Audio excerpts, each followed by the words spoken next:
Chapter 1176. Your Highness. A row of aboriginals in neat leather armor greeted him respectfully. Guangxia Literature Network. Netrin Bachian nodded with a smile and looked at the short and strong young man at the front of the group. He seemed to have thought of something, and his eyes were filled with reverie. He smiled and asked, "One Piece, Principal?" The young man smiled sheepishly. This young man was Chao Zhong, the freshman who almost dropped out of school after watching One Piece. More than 10 years have passed in the blink of an eye. Ren Bachian lamented, as if he could still vaguely see the scene of that young man standing in front of him and saying that he wanted to drop out of school. Although his great dream of dropping out of school to become a pirate king didn't come true, it planted a seed in his heart. Now, that seed had finally taken root and sprouted. After learning that the imperial court wanted to build steel ships to explore the sea, he volunteered to join. "Introduce them." Ren Bachian smiled. "Yes, this is the Conqueror, and that's the Conqueror. It's 142 meters long, 9 meters wide, 3,380 tons of displacement, 3,760 tons of full load, 19 knots of speed. It can carry 122 people. It has a top speed of 19 knots, a range of 12 knots, and can last up to 30 days." As he listened to Chao Zhong, Ren Bachian walked closer and reached out to touch the steel shell of the Conqueror. It was cold to the touch and had a little fishy smell. After boarding the ship along the gangway, the view in front of them suddenly widened. The blue ocean extended to the end of their line of sight and gradually turned black. "How much do we understand about the troposphere now?" Ren Bachian asked as he looked into the distance. The troposphere was a sharp blade in this world's ocean and also a barrier that blocked the footsteps of humans and confined them firmly on land. The troposphere generally appeared a few kilometers to tens of thousands of meters away from the coast. From the outside, there seemed to be no trace of it at all. However, a few meters below the surface of the sea was full of chaotic and turbulent undercurrents, as if countless hands were tearing at it. Ships that entered the troposphere were almost unable to escape. Even steel-hulled steamships would find it difficult to escape if they were caught in it. Needless to say, there were countless strange marine creatures in the troposphere, which were also a great danger to ships. The observatory's Research Institute has placed observation devices underwater several times. Although they soon lost contact with the strange water, it didn't mean that they didn't discover anything. I don't know what the undercurrent in the troposphere contains, but it has a slight effect on the signal. Also, the undercurrent is very fast. In a short time, the observation device will be swept to a place where the signal can't reach. Under the ocean, there seems to be something affecting the water flow. We found many whirlpools underwater, which is an important reason for the formation of the undercurrent. The ocean is very deep, and there seems to be a huge crack under the water 10,000 meters away, as if it was cut by a sharp axe. At present, we don't know the extent of the troposphere. The detection range on the surface of the sea has exceeded 300 kilometers, but it still hasn't broken through the troposphere. Moreover, there are turbulent undercurrents in the air above the sea beyond 300 kilometers, and some extreme weather often occurs. The observation station has sent several drones to explore the outer area, but they were destroyed beyond 300 kilometers. Ren Bachian had already understood most of the situation, but he still wanted to hear more from Chao Zhong. "Let's go and take a look. Let me see how good you guys are," Ren Bachian said. "Yes." Chao Zhong proudly ordered everyone to prepare. "Have all of you learned how to swim?" Ren Bachian suddenly asked with a smile. Chao Zhong's expression froze for a moment before he embarrassedly said, "I suffered a lot in order to learn how to swim." Most of the aboriginals were landlubbers and had the temperament of a steelyard. They sank to the bottom once they entered the water. It was fine if they were close to the shore, as they could stabilize their bodies and walk out of the water. Otherwise, they would die. This batch of marine pioneers suffered a lot on this and drank a lot of seawater. Not long after, the Conqueror sounded its whistle. "It's actually moving. TSK. It can actually move without sails and oars. Relying on the waves? It's all thanks to the waves." Many onlookers on the shore were surprised to see the ironclad warship which had been docked for a few days, suddenly moving. The ship didn't go too far, only about 9 kilometers away. When they turned back, they could still see the shore, so the ship stopped. At this time, the ocean had already taken on a dark blue color, and a little further ahead, the ocean had already turned black. "Your Highness, the troposphere is just ahead." Rinpoche nodded and stared at the surface of the ocean in front of him. Apart from the change in color, he didn't see much difference. Although there were waves on the surface of the ocean, it seemed relatively calm. "Release the marker," Rinpoche instructed. "Get ready to release the marker." Chao Zhong immediately shouted. A moment later, a red wooden ball with a diameter of 2 meters was released from a ship. This wood was very dense and didn't reach the bottom of the water after being thrown into the water. Soon, Rinpoche saw that the ocean seemed to be enraged. Although there weren't many changes on the surface, the wooden ball under the water began to move rapidly and irregularly at a high speed. This was the effect of the undercurrent under the water. In just a moment, the wooden ball suddenly shattered as if it had been hit by a heavy hammer. It turned into countless pieces of wood that continued to float in the water. This was the power of the undercurrent. Under the power of countless undercurrents, it could even deform steel. Huge waves suddenly appeared on the surface of the ocean, and a huge object suddenly emerged from the water. It looked like an octopus tentacle that extended more than 30 meters out of the water. It twisted and swayed on the surface of the water, and there was a huge mouth full of sharp teeth at the top. "This kind of piece of firewood is everywhere under the water," Chao Zhong said. "My strength isn't particularly strong, but there are too many of them." This wasn't a tentacle of a huge monster, but its body looked like this. After finishing his sentence, he picked up a bough from the side, drew it, and knocked an arrow. An arrow pierced through the air and pierced the swaying tentacle, immediately creating a big hole. Blue blood sprayed everywhere. The surface of the sea suddenly churned, and the tentacle frantically slapped in all directions. Even a big hole wasn't considered fatal to this kind of creature. Compared to its body size under the water, the body size of this huge monster on the surface only took up 1/3 of its body size. "A piece of firewood." Rinpoche turned his head doubtfully. This name sounded awkward no matter how he listened to it. "Hey, this is what we call them in private. The people at the observatory call them heterogeneous leeches." Chao Zhong laughed. "Are there many of these things under the water?" "Yes, they're everywhere. With such a body size, they should need a lot of food, right? Do they have so much food?" "There are more marine life under the water than expected, especially those undercurrents. Although they are turbulent, they also suck in a large number of fish from afar. How do these things not get torn apart by the undercurrents under the water?" Rinpoche listened to Chao Zhong's explanation and nodded gently from time to time. He looked into the distance and sighed. It seemed like there was still a long way to go to solve the mystery of the ocean. However, this wasn't the most important thing. At present, the most important thing was to find a route along the coastline. As for whether they could achieve their goal, no one knew now. Although the ocean looked very deep, there was a troposphere outside and a coastline inside. There was only such a curved path for ships to pass through, and no one knew if they would get stuck by a submerged reef somewhere. Fupin Chinese.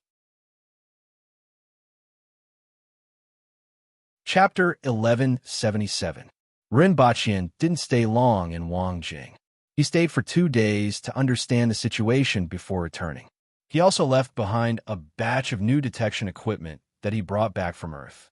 There was a mosquito-sized flying detector with a detection range of more than 10 kilometers and an underwater detector with a detection range of 5 kilometers. These 2 new equipment would increase their chances of success in this exploration. Yu Qing ran away again. Rinpoche returned to the palace and shook his head when he heard the news.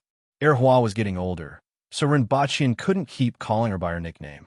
Although he paid attention to her from time to time, he didn't discipline her too much. As long as she passed the curriculum, she could do whatever she wanted. Erhua was straightforward and chivalrous. Although she grew up in the palace, she had strong habits of the pugilistic world. She liked to wield weapons and make friends, but she didn't like politics. After all, this world was completely different from Earth. Rinpoche didn't expect her to put much effort into politics. Moreover, with the Empress's strength, she would live for at least 300 years, and it was unknown whether Hua would inherit the throne. If she put too much effort into politics, she might really cause trouble in the future. This was something Rinpoche didn't want to see, so he didn't force her when he saw that she didn't like it. At this time, Hua didn't know that her father was back. She was calling her friends at Shanhuai restaurant, banging on the table, and singing. Hua's 5 notes wasn't complete. Although her voice was good, it was a different matter when she sang it. Fortunately, with everyone around, it didn't stand out and was very lively. "Monk, let's form a band, shall we?" Hua was a little tipsy as she pulled Xing Ruo aside and muttered, "The princess is drunk." Xing Ruo chuckled. "I'm not drunk. I've been thinking about it for a long time. Let's form a heavy metal rock band, and you will be the lead singer." Hua patted Xing Ruo's shoulder and laughed heartily. Xing Ruo was stunned for a long time and laughed bitterly. She couldn't imagine what it would be like for a monk to sing heavy metal rock. Although the group of foreigners had been sent away, Xing Ruo's experience during that period put her in a predicament. She couldn't clear the spiritual purification platform and didn't know where to go. She would come here from time to time to drink with Hua. Even though the surroundings were lively, she felt much more peaceful and stayed in the capital. She didn't expect the princess to suddenly make such a suggestion. Honeysuckle didn't mind Xing Ruo's rejection again. Instead, he put one arm on the table and smiled like a flower. No one knew what fun things he was thinking about. After a short while, her cheeks puffed up again and her eyes squinted. She looked like a young girl. Another month passed. Zhenren Li is here. Let's invite him in. Rinpoche pushed aside the official documents on his desk and stretched himself. There were too many matters to attend to in the imperial court, big and small, and it was truly too much for him to handle. It made him want to throw them all away and go sailing by himself. Not long after, they saw the otherworldly woman dressed in Taoist robes. She was still as beautiful as ever, but she gave off a feeling that she was not tainted by the mortal world at all. It was as if she was floating in the air and would be gone with the wind at any time. "Immortal Li, how have you been?" Rinpoche stood up with a smile and took a few steps forward. The distance between them was only a few feet. He didn't know why, but he always wanted to shake hands with her to see if she was really untainted by dust. With this thought in mind, Rinpoche really stretched out his hand. "Zhao Prince Consort." She looked at his right hand, which was still stained with ink, with a tinge of doubt in her eyes. "It's a courtesy, a handshake, to show that both parties are friendly." Rinpoche insisted on not withdrawing his hand. Seeing that she didn't respond, he reached out and grabbed her hand. He didn't feel too touched by her ice skin and jade bones, but he was finally satisfied when he saw the ink stains on her fingers. She couldn't help but smile. Seeing an immortal-like person like Zhenren Li always makes me want to pull him back into the mortal world. Rinpoche laughed heartily and took a step back. He saw that Lin Yu, who was beside him, seemed to be lost in her thoughts again. "Mr. Lin," Rinpoche called out tentatively. Although she wasn't very smart, she was still a top-notch expert, and calling her Mr. was a form of respect. It wasn't good to call her Madam or Mississippi.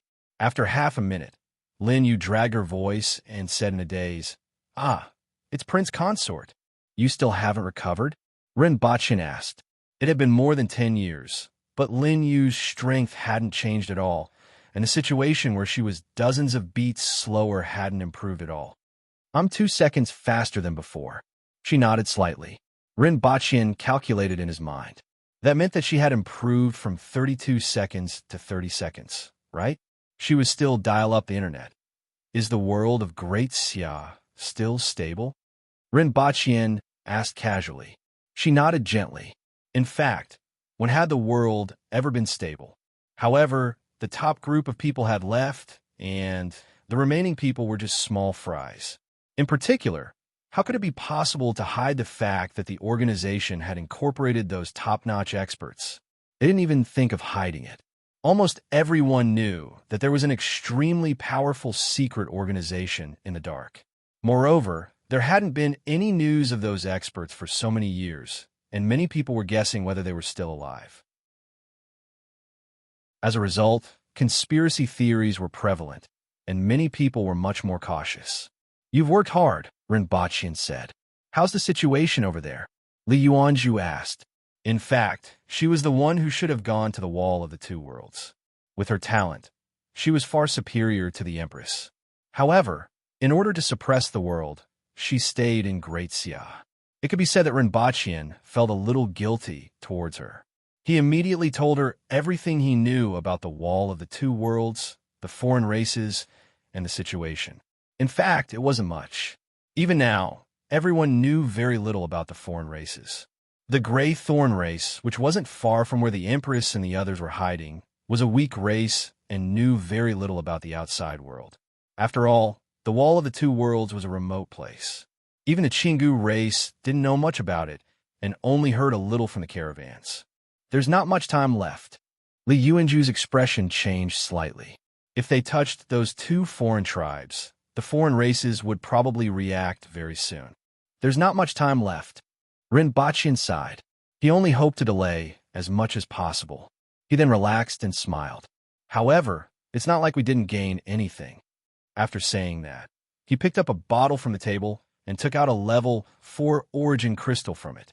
Wisps of vitality immediately emanated from it. "Is this the origin crystal that the prince mentioned?" Li Yuanzhu took it and carefully sensed it. "It's indeed a good thing. If we had discovered it earlier, we wouldn't have had to worry so much." "Hey, it's a good thing." Lin Yu grabbed the origin crystal in a flash. She held it tightly in her hand and refused to let go. Rinpoche smiled and shook his head. He asked someone to bring 15 level 4 crystals and 5 level 3 crystals to Li Yuanzhu. "I hope you can break through as soon as possible," Rinpoche said. He then talked about other matters. The martial arts conference was easy to arrange. Even though those experts had left, their disciples still remained in Great Xia. These people included the majority of the elites in the Jianghu of Great Xia. In addition, they also had good friends. Most of the young elite's friends were of a similar level. In this way, they wouldn't lose too many friends. One more thing. Mirror Moon Deity and Swift Thunder Hands are dead. If their descendants are willing, they can move to Dayo. Most of the martial arts techniques in the martial arts hall can be open to them. If they are unwilling, I can make the decision to send them 50 level 5 origin crystals every year. If they have any difficulties, they can also contact the rearguard commandery. Mirror Moon Deity and Swift Thunder Hands were the two experts who died during the destruction of the Chingu race. Li Yuanzhu felt it was a pity that the death of these elites was one less. However, she still said, "In that case, I will thank the prince on their behalf. It's what I should do." Rinpoche waved his hand. No matter why these people joined, they were fighting for the human race and eventually lost their lives. He had to take care of them so that those experts wouldn't have to worry about them. After talking about this, Rinpoche said, "There's another important matter that I need your help with. Is it to study the spirit and heaven-grade weapons?" Li Yuanzhu already knew a little before coming. Many experts have gained some insights over the years. I don't know if it will be of any help. Just 2 of you will be enough. Rinpoche smiled. The insights of many experts were mostly personal experiences. Although Rinpoche needed them, he didn't value them too much. He valued the research subjects more so that he could conduct systematic analysis and research. Chapter 1178. How are you, Miss Li? You are incomparably beautiful. I hope that our cooperation will be pleasant. I need to know some of your body data and what your heaven-grade weapon is. What can you do with your spirit when you're not using it? We need to observe some changes when you exchange your energy. We also need you to cooperate with us in some experiments. Body data? Observation? Li Yuanzhu was stunned when she arrived at the Research Institute and found out what she was going to do. Even with her calmness, there was some anger in her eyes. He would never have thought that he was actually here to be experimented on. The big-nosed man in front of her didn't notice her anger and kept saying things like instruments, experiments, and observations, which made her feel bad. If it were someone else, they would have flown into a rage. However, Li Yuanzhu was much calmer than others. She knew that this research was very important, so she didn't flare up. She turned to look at Lin Yu, who was scared out of her wits, and laughed bitterly. "Oh, you didn't flare up?" Rinpochian smiled when he heard this. Li Yuanju had a good sense of the overall situation, but this was also the reason that restrained her. As long as it was for the human race, she would endure even if it was a little offensive or difficult.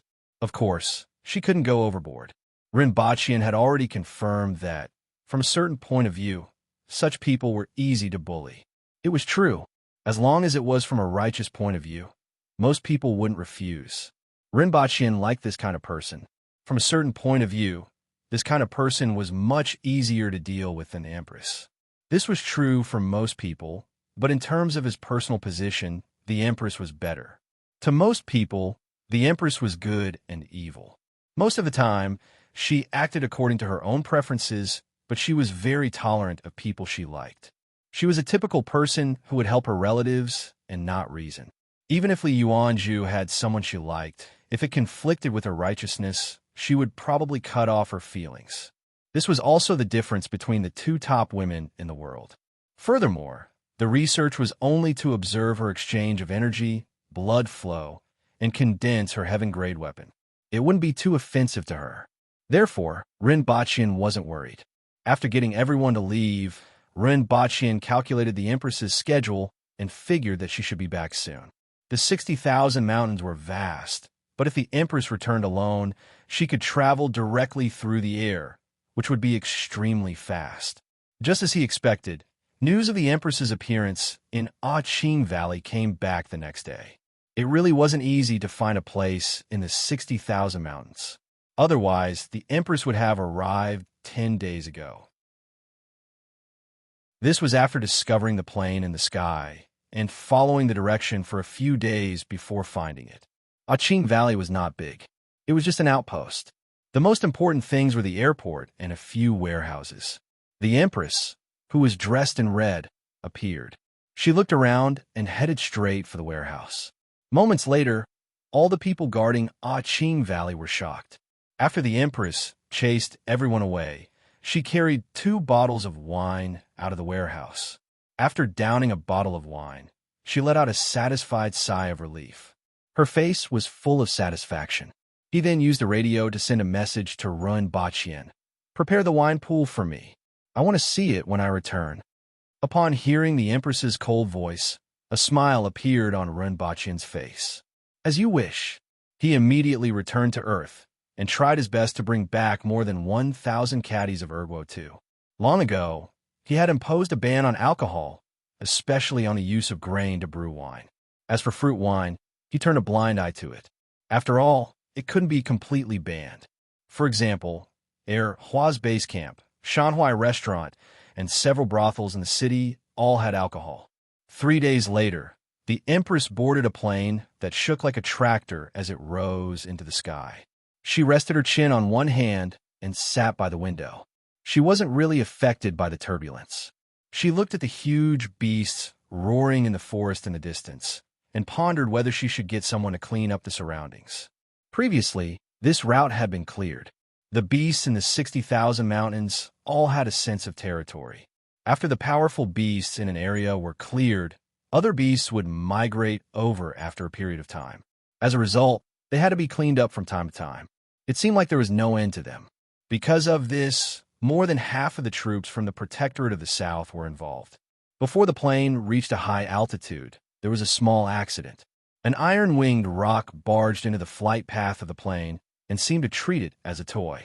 It chased after it for a while and planned to pounce on it. The archers on the plane shot a few arrows at it, but couldn't chase it away. The arrows bounced off the gray feathers on its body, which made the rock a little angry. It looked as if it was being harassed by a few flies. With a cruel look in its eyes, it kept following the plane from below. If it wasn't for the fact that the plane was flying at a higher altitude than it, it would have caught up in time. After another 3 days, Rinpochian returned to the harem after the court session. He tidied himself up and informed Hua that he would return to the palace after school before heading out of the city with the ministers. After waiting for 2 hours, the plane finally landed at the airport. The Empress was the first to jump down from the plane and saw Rinpochian opening his arms. The Empress hugged him and smelled that familiar scent. She then bit his shoulder hard and heard him groan in pain. She then raised her head and sneered, "I'll deal with you when I get back." Her ears were very sharp. When she turned around, she could still hear Rendezvous muttering, "Are you born the year of the dog?" She almost turned around and gave him another bite. "Don't stand on ceremony." The Empress nodded slightly at everyone. During the days when she wasn't around, everyone had done a good job in assisting Rendezvous. She was quite satisfied. "Let's talk after we get back to the palace," the Empress said faintly. "Yes." Everyone stole glances at the Empress curiously. They didn't know what level the Empress was at now and could only feel that her aura was as unfathomable as the sea. There were a few limousines and various vehicles outside. Nowadays, Deo didn't only have tractors and trucks. There were limousines and off-road vehicles, but they weren't officially released. Basically, Renbachien obtained them from the laboratory and gave them to everyone as a reward. These things looked precious, but they were all experimental models. Using them as a reward would be beneficial and not costly. This is not bad. The Empress sat in a limousine. When she saw Renbachien take out the iced fruit wine from the refrigerator, her eyes immediately lit up. "Is my wine pool ready?" "Of course. How can I be careless with your Majesty's instructions?" Renbachien hugged the Empress and received a long, suffocating kiss in response. Then she bit his lips so hard that he almost tore off a piece of skin. "You are indeed born in the year of the dog." Renbachien was exasperated. This was why he couldn't beat her. "I heard that you were addicted to the brothel and neglected to discipline Erhua." The Empress looked at him from the corner of her eyes. "Who said that? I will beat him to death." Renbachien was so angry that he almost died. How could she slander him like that? Angry out of humiliation? "You are really bold." The Empress laughed and made Renbachien panic. "Angry out of humiliation? I have been working hard for several years. Even if I don't get any credit, I still put in a lot of effort. How dare someone slander me?" Renbachien said angrily. "Ah!" The Empress laughed meaningfully. Chapter 1179. Queen Mother. Erhua was surprised to see the Empress in the palace. Although they were mother and daughter, they had not seen each other for many years and inevitably felt a little unfamiliar. The Empress left when Erhua was 4 or 5 years old and had been gone for 5 or 6 years. Although they occasionally contacted each other through the radio, this didn't change the unfamiliarity brought about by distance. The Empress looked at Erhua in a daze. She had grown up so quickly. That sense of unfamiliarity wasn't only felt by Erhua, but also by her. Erhua had grown up. When she left, she was only 7 or 8 years old, but she now looked like a slender and elegant young lady. She wore a long blue dress, looked like the Empress, had quick-witted eyes, and was a cardinal heaven expert. "You've grown up. Come closer and let me take a look." The Empress looked relaxed and smiled. "Queen Mother." Erhua called out again. You look good," the Empress said gently. "Of course, I'm doing well. It's just that I haven't seen you for a long time." Erhua was as honest as he could be. Let's talk while we eat. I want to hear about what happened to you all these years." The family of 3 sat in front of the hot pot and sighed. It had been a long time since they last had such a day. At the table, the Empress asked Erhua about her in detail, such as her school and studies. At first, Erhua was honest, but he soon reverted to his old ways and was straightforward. "Queen Mother, let me toast to you." "Let's have another toast, Queen Mother." "Of course, I'm very powerful. I'm a princess. Who dares to bully me? It's me who bullies others. I have a lot of friends who give me a lot of treasures. My favorite is a pair of fire sparrows. They have a nice chirp and can catch fire. Later, I want to see if I could roast them. It's strange that they can catch fire, but they can still be roasted. They taste pretty good, but they're too small. I recently met a monk who is fun, drinks a lot, and has a good alcohol tolerance. He doesn't make a fuss after drinking too much, doesn't fight, and doesn't strip dance. He just cries at the slightest provocation. School isn't fun. There are too many courses, but you can learn a lot. I've been very interested in revolutionary history recently. But it's different. Isn't that the fate of the Queen Mother? We're the biggest landlord. You'll beat me to death. Father doesn't go to brothels often, right? I can stay there for at most 5 days a week. At least there's a weekend. That's much better than me. Other people go to class 5 days a week, 7 days at most. I go to class 10 days a week. I've already broken the record in human history. Silence. Abrupt silence was the worst thing at the dining table. It was extremely awkward. Rinpoche glanced at the Empress and saw that she was smiling coldly. Then he looked at Honeysuckle, his eyes rolling. This bastard did it on purpose. Speak properly. Rinpoche gritted his teeth. How could that be? I was just saying.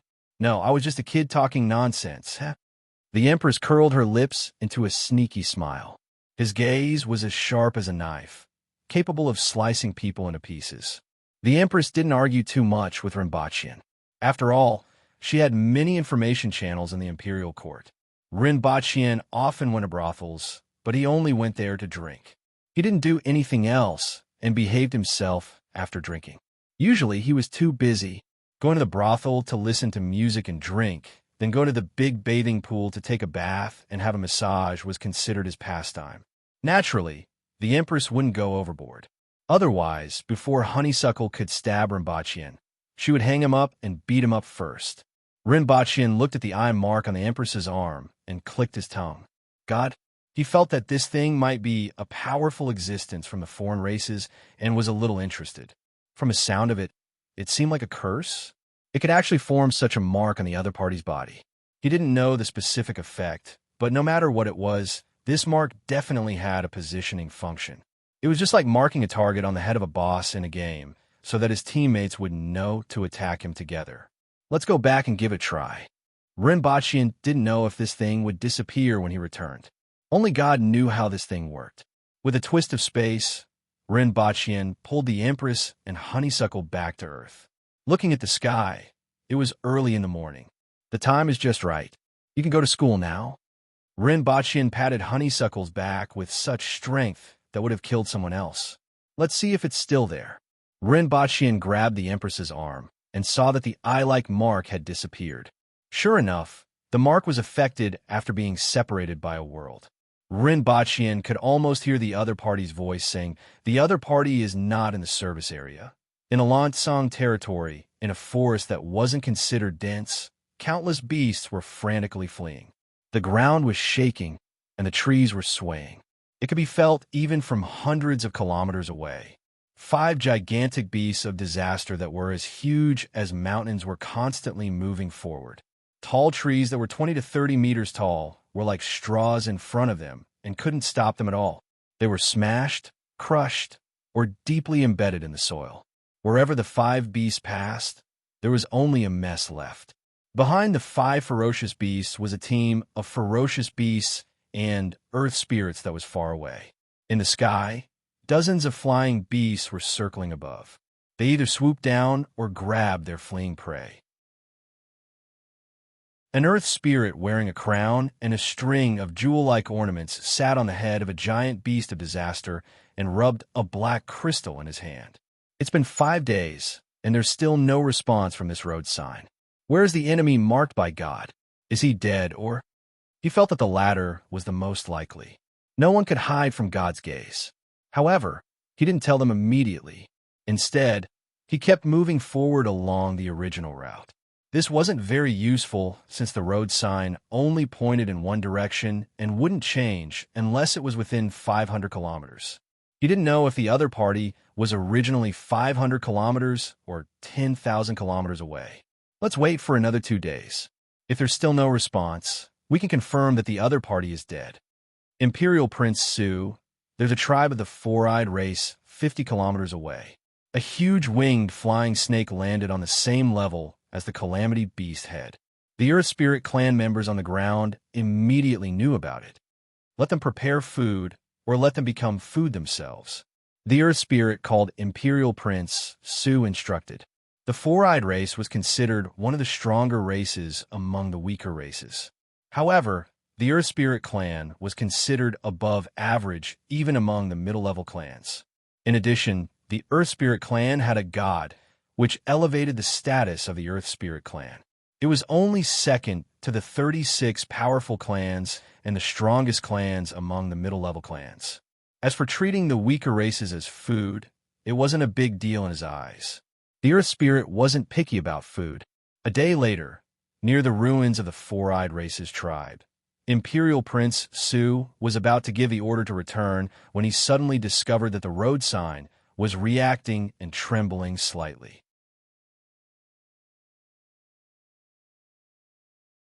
Chapter 1180. It's still here. It seems like this thing isn't so easy to deal with. Rinpoche frowned slightly when he saw the pattern reappear on the Empress's arm. If it's still here, it's better for your Majesty to keep it in the palace. Although it's fine now, it can't be useless. If it explodes one day, it won't be a small matter and may even endanger your Majesty's safety. It's not that troublesome. It's still effective, but it's a little weaker. The Empress was relatively calm. Rinpoche looked carefully and couldn't see which part was weaker. However, he still trusted the Empress's words. In this case, we'll travel to the two places more often and see what happens. That's right.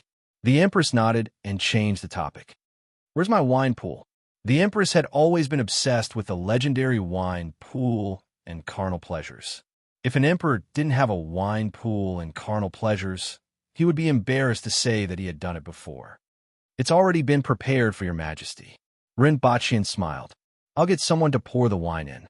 2 hours later, the two of them arrived at a hall. In the hall, there was a pool that was 20 meters long and wide. It was half filled with liquid. As soon as they entered the hall, a strong aroma of wine rushed into their nostrils and could intoxicate them. A wine pool. The Empress's face was full of joy. There should be trees planted next to the pool, candy trees. The Empress pointed to the surroundings of the pool. Good. I don't know what they did to actually block the sight of the gods. But so what? After all, how can humans compare to the gods? Imperial Prince Su noticed the movement of the road sign and sneered. Let's go. Let them suffer the wrath of the black sky god. 3 days later, the road sign didn't respond again. The road sign responded again. The road sign didn't respond again. The road sign responded again. The road sign didn't respond again. The road sign again. Imperial Prince Su's hair stood on end. For more than a month, he was always on the verge of a violent rage. The team had been moving in the direction indicated, but what made him furious was that the road sign seemed to be getting harder and harder to track. Until one day, the road sign couldn't find the other party's position. This made Imperial Prince Su's eyes hazy. There was no doubt that the other party was still alive. However, he didn't know how they did it. They actually blocked the sight of the gods, and even the gods couldn't find them. Give up? Absolutely not. The other party's blasphemy toward the black sky god had to be cleansed with blood. But to continue? Who knew if the other party was thousands of miles away or tens of thousands of miles away? It was impossible for them to kill everyone along the way. Looks like it will disappear after one more time. Rinpoche rolled up the Empress's sleeve and looked at the faint mark. If he didn't know what it originally looked like, he wouldn't be able to tell. All that was left was a faint outline. He didn't expect that such a mark could be worn away by traveling back and forth through space. It was reasonable, but unexpected. At the very least, he knew another additional function of traveling through space. Yes, I'll be leaving after it's gone, the Empress replied. It's a bit urgent. Tom doesn't wait for me. Although the crystals were effective, they were more useful to the warriors of Great Xia. They were more suitable for them to meditate and exchange elemental energy with their divine souls. To be of use to the aboriginals, I need to stay in a space with dense yuan qi for a long period of time. I can't always stay in a quiet room. The Empress shook her head. I also want to see what it's like on the first heaven after I break through the longevity heaven. According to the message left by the Emperor is the level of strength in the longevity heaven realm. Those foreign race masters must be at this level as well. Only by reaching this level can we know how powerful they are. Your Majesty, how long will it take to reach that level? Rinpoche couldn't help but ask. The Empress could be said to be favored by heaven and earth, and her talent was unparalleled. She was a cardinal heaven expert at the age of 20 and broke through to the intermediate level of longevity heaven when she was just over 30. Now, she had already reached the advanced level and could be considered the number one human in the world. This kind of talent had never been recorded in the thousands of years of history. Thousands of years ago, when a human race was still in the Lansong region, there weren't many people who could compare to the Empress. Moreover, the Empress had the hack machine to level up. However, without the help of predecessors, Rinpochian wasn't sure how long it would take for the Empress to take that step. On one hand, he was looking forward to it, but on the other hand, he was a little worried, which was why he asked this question. After the Empress took that step, the future should be much safer. I will definitely take that step within 10 years. The Empress said resolutely. Good. Rinpochian smiled. 10 years. He didn't know how many more years she could drag on. The most important thing now was to drag on. The longer she dragged on, the more advantageous it would be for the human race. If she dragged on until the human race got out of the warship, even if there were dozens or hundreds of foreign race masters, they could just directly attack them. The Empress returned for more than a month before leaving. She left in a hurry and didn't even explore the existence in the belly of Mount Lu Chui. It was a race against time now. Huh? There's news of Qi Ziding? Rinpochian was a little surprised. Most of the time, he had forgotten that he had such a brother-in-law. He had been looking for traces of the late emperor for more than 10 years, and even Honeysuckle was almost 11 years old. A door. Rinpochian was a little surprised. Yes, it said to be a door with a layer of water on it. We can't see what's on the other side of the door. More than 10 people went in, and no one came back from the other side. We don't know what's on the other side of the door, the radio reported. Rinpochian walked around the ground a few times.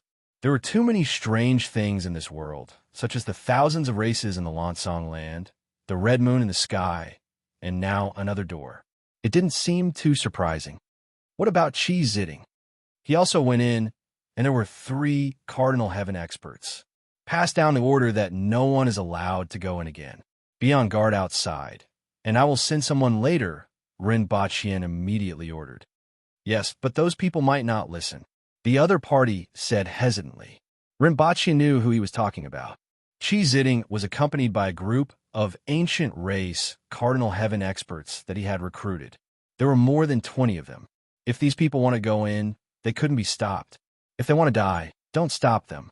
If they haven't gone in by the time my people arrive, it means that they don't dare to go in. What else is there to say? Rinpochian said coldly. Understood. If anyone returns or there are any movements, send a message back immediately. Rinpochian turned off the radio and pondered for a moment. Although this was what he said, Qi Ziding had disappeared after reaching the other side of the door.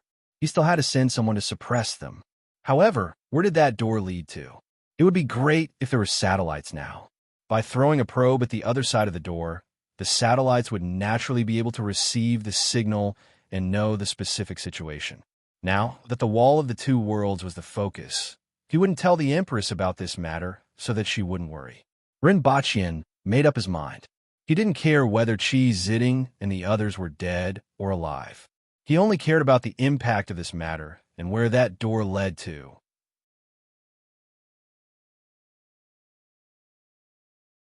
Chapter 1181. Horned Dragon Galaxy, 4-leaf grass planet. There were several large cities on this planet that had a population of more than 1 million. Thunderlight City was one of them. When the sun rose and was still hanging in the sky, the people in the city had already started their daily lives. What's that in the sky? What is it? Someone cried out in alarm. As if it was contagious, most people on the street looked up at the sky. Then, this contagious action spread from one street to another until it covered half of the city. Countless thunder barbarians looked up at the object that was reflecting a metallic luster in the sky. It's so noisy outside. What happened? A deep voice was heard from the palace in Thunderlight City. King, there's something in the sky, a female thunder barbarian said with a surprised expression. In the sky? Something? The deep voice was heard again. I'm sorry, King. The female apologized at first, then explained, "There's something floating in the sky. It's at least a few thousand meters high. I can still see it clearly, so it should be very big. It looks like a metal plate." If the people on Earth heard this, they would probably laugh for a long time. The spaceship stopped right above Thunderlight City, so it looked like a metal plate from below. It could be considered a different world version of the blind trying to figure out an elephant. Oh, the owner of the deep voice finally appeared. It was a tall thunder barbarian who was more than 5 meters tall. There was a diamond-shaped scale on his forehead that had a weak electric light jumping on it. At that moment, 8,000 meters in the sky. Those natives must be shocked. "Oh, mother, I see God." A white pilot looked at the aliens on the screen and laughed. Although his tone wasn't pleasant, the people around him didn't object to it. This was a sense of superiority and pride from a higher civilization. At least Earth was a civilization that had walked out of the planet. When faced with such an ignorant and backward civilization, it was natural for them to have such a mentality. Of course, the premise was that their powerful individual combat power was ignored. If both parties were on the same plane, no one would doubt that they would be rubbed against the ground by those two-horned aliens. This was the conclusion that came from observing their battles and individual combat over the past few years. "It's out. The one with the strongest energy reaction. Let me see." Hiss. The entire observation room was filled with the sound of people inhaling. The screen clearly displayed the opponent's vitality, 112336. An average adult's vitality was only around 10, and a well-trained elite soldier's vitality was only around 30. 112336 was equivalent to the vitality of 7,000 ordinary people. It could be considered a self-propelled battleship. If Rinpoche were here, he would have a better understanding of the other party's blood and chi value.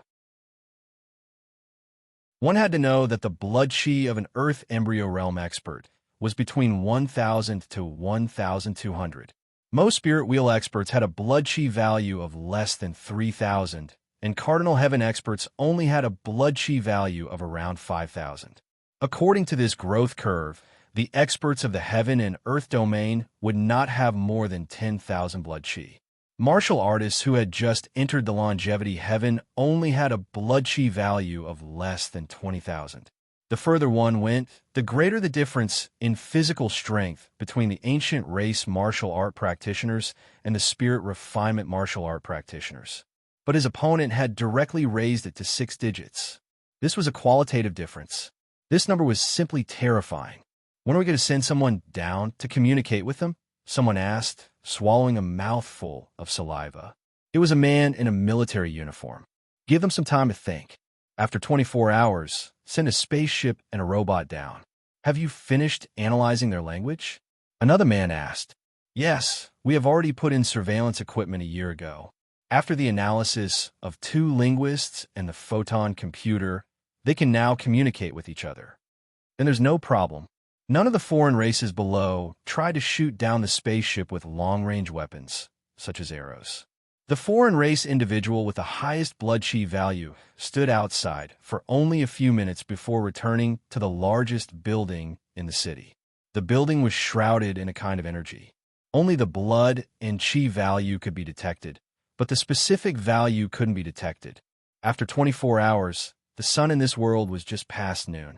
After 24 hours, the Thunder Barbarians in the city below were still looking up at the steel plate in the sky from time to time, as if they were afraid that it would fall. A small plane flew out of the spaceship. It was 10 meters long and 7 meters wide. It looked more like a diamond-shaped box in all 8 directions. The biggest feature of the Shuttle 17 was that it had a nozzle at the bottom and 4 small propellers at the top. It didn't need a runway to take off and land. It was more appropriate to call in aircraft. When the plane first flew out, it didn't attract much attention. As the plane descended, the foreign races in the city immediately became restless. "Look, there's something flying over. What is it? It doesn't look like a beast. Is there someone on it?" "In the palace." "King, there's something flying down from the iron plate." And that dull voice only responded faintly. "What should we do?" "Wait, let's see what it is. For any race, an alien visitor was something that required imagination. The more backward a race was, the less understanding a race had of outer space. The more it was like this. King, that thing stopped. It stopped 100 meters above the rain platform. This time, before the dull voice replied, an electronic voice with a strange tone came from outside the palace. King of the Thunder Barbarians, I'm an envoy from a foreign land. We came here to communicate with you. I don't know if you're willing to. The reason why it was strange was that the last two words of the Thunder Barbarians were extremely forceful, like steel, so when they spoke, they gave people a feeling that they were very imposing. However, this electronic voice was in line with the habits of the Earthlings, so the voice sounded a little weak. That thing spoke. The female Thunder Barbarian in the palace was shocked. After the electronic voice said it once, it repeated itself. After a few seconds of silence, the dull voice laughed. Haha, interesting. I haven't encountered such an interesting thing in a long time. Okay, don't just stand there. Let our guests in. The rain platform was a 3-story platform outside the palace. Each floor was 3 meters high. At this time, several guards were looking at the sky near the rain platform with lightning surging in their eyes. It wasn't until the female Thunder Barbarian came out and said a few words that the guards stood aside. Come down. The king invites you in. The female Thunder Barbarian said to the sky. Everyone was surprised to see the plane land on the side. The side opened, and a woman who was similar to the Thunder Barbarian walked out. She had no horns, no lightning in her body, and no blood could be felt from her. That's right, it was a female robot. Under normal circumstances, it was easier for the other party to be on guard against a female. Especially according to the observation on Earth, the aesthetic standards of the Thunder Barbarian tribe were quite similar to those on Earth. This robot was made based on the aesthetic standards of the Thunder Barbarian tribe. What are you? The female Thunder Barbarian raised her eyebrows and looked at the robot in front of her. She could clearly feel that the other party was not a living thing. It's not very polite to say that. The robot pursed her lips and smiled, saluting with the etiquette of the Thunder Barbarian tribe. Come with me. She didn't feel any dangerous aura from the other party, so the female Thunder Barbarian directly invited it. As for checking the weapon, there was no such requirement at all. As the most powerful king of the Thunder Barbarian tribe, he naturally didn't care about this kind of thing. First, set a small goal, such as 1 second. Remember, book house.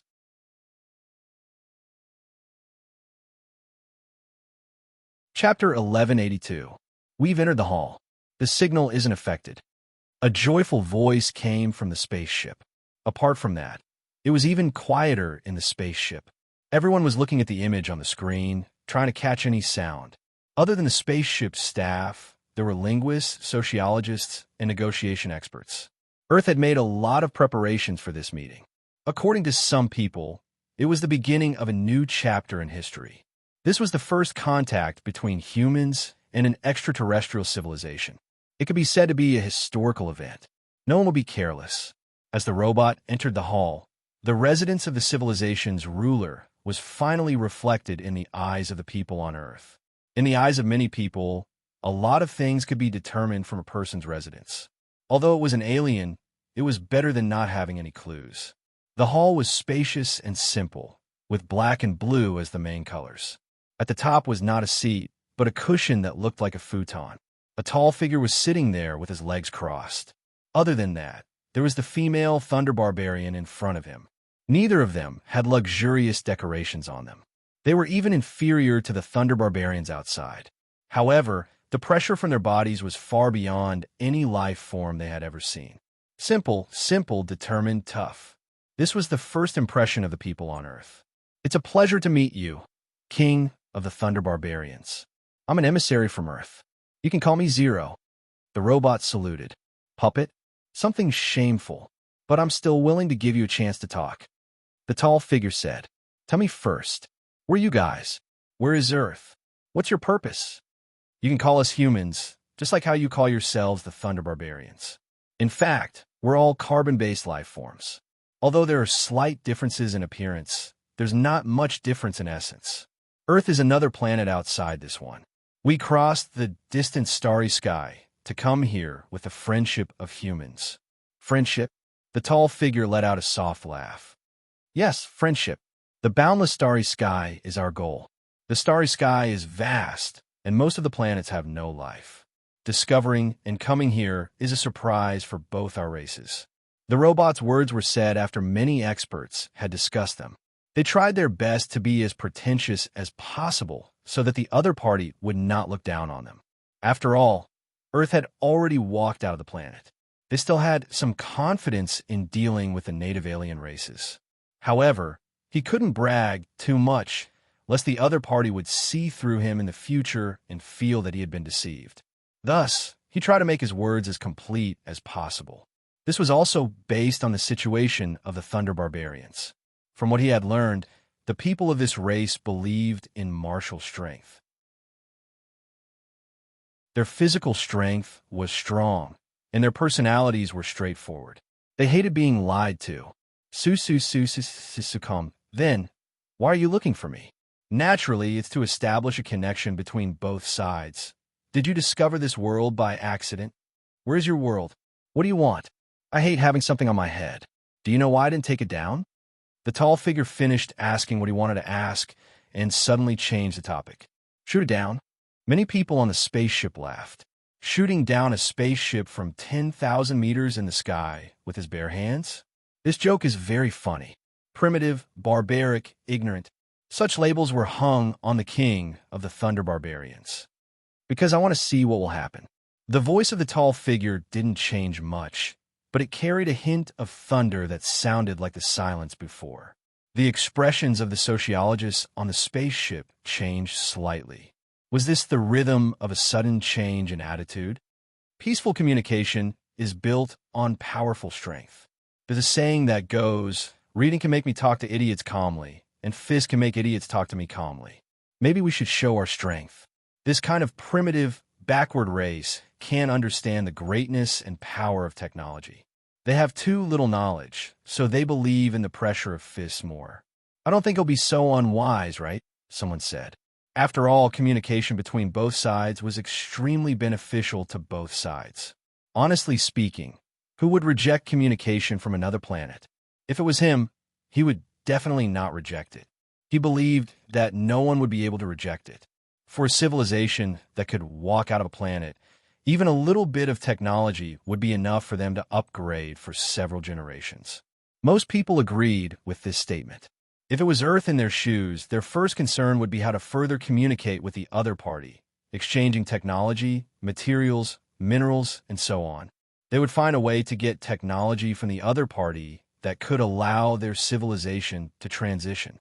Secondly, they would want to get something that could allow their technology to advance, or something that could allow them to live a better life. Even if the other party didn't know much, as the king of a race, he wouldn't be too short-sighted, right? Maybe you're very powerful, but for us who can travel through space, your strength is still at the level of a living creature, the robot said. Hee ha ha. The tall figure suddenly laughed in a low voice. I've said it before, I hate things above my head, not even birds. And I also hate people who are sneaky and don't even dare to show their faces. If you come and greet me honestly, maybe I'll spend more time talking to you. The people on the spaceship who heard this had a strange expression. Greet him honestly? It was like a primitive man who was being pointed at by a gun and roaring, "You should just greet me honestly." However, the next moment, everyone couldn't laugh anymore. The tall figure didn't make any movements, but an electric current suddenly flowed into the robot's body. In a short moment, all the electronic parts were destroyed, and the screen on the spaceship went black.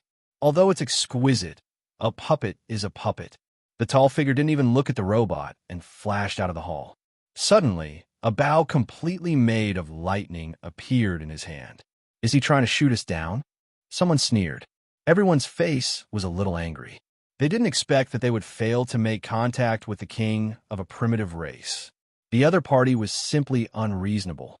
The gap between the two parties was obvious, but the other party actually dared to do this? If it was someone else, even if they had some ideas, they would probably feign civility first, right? As expected, we should learn our lesson this time. Next time, we should show our strength first and let them know who's boss. There's a high-energy reaction below. There's a high-energy reaction below. The spaceship's alarm suddenly sounded. However, everyone wasn't too worried. After all, this was a spaceship that could travel through space at an altitude of 10,000 meters. What everyone was more interested in was the bow in the other party's hand that was made of pure lightning. Scan it and see how the bow is made. We might have discovered a big secret, someone said excitedly. Everyone subconsciously felt that this bow made of lightning was some kind of special mineral. If they could excavate it, it might be of great use. A purple ray of light streaked across half the sky. Make sure to observe and record, someone else said. However, the next moment, the ray of light hit the spaceship and instantly broke through the outer shell of the spaceship. The powerful electric current instantly destroyed all the instruments on the spaceship. Even the people in the spaceship died in an instant. Looking at the falling spaceship, the tall figure wrapped in lightning suddenly leaped up. He first lifted the spaceship up a few inches, then smashed through the bottom armor of the spaceship. Boom! After all, it was a spaceship that was traveling through space. Its defense was excellent, and with this cushion, the spaceship didn't suffer too much damage. King, seeing the tall figure walk out from a hole on the side of the spaceship, the surrounding people cheered.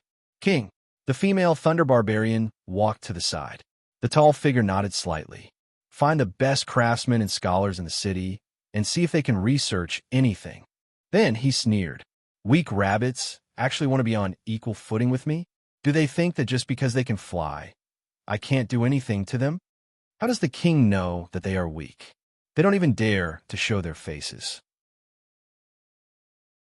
Why would the strong need to use such dishonest methods? But if they attack en masse, if they could attack en masse, it wouldn't be just one spaceship that came today. It wasn't easy for them to come here. Moreover, they were able to shoot down their spaceship so easily, which confirmed this point. They're just weak people with some strange skills.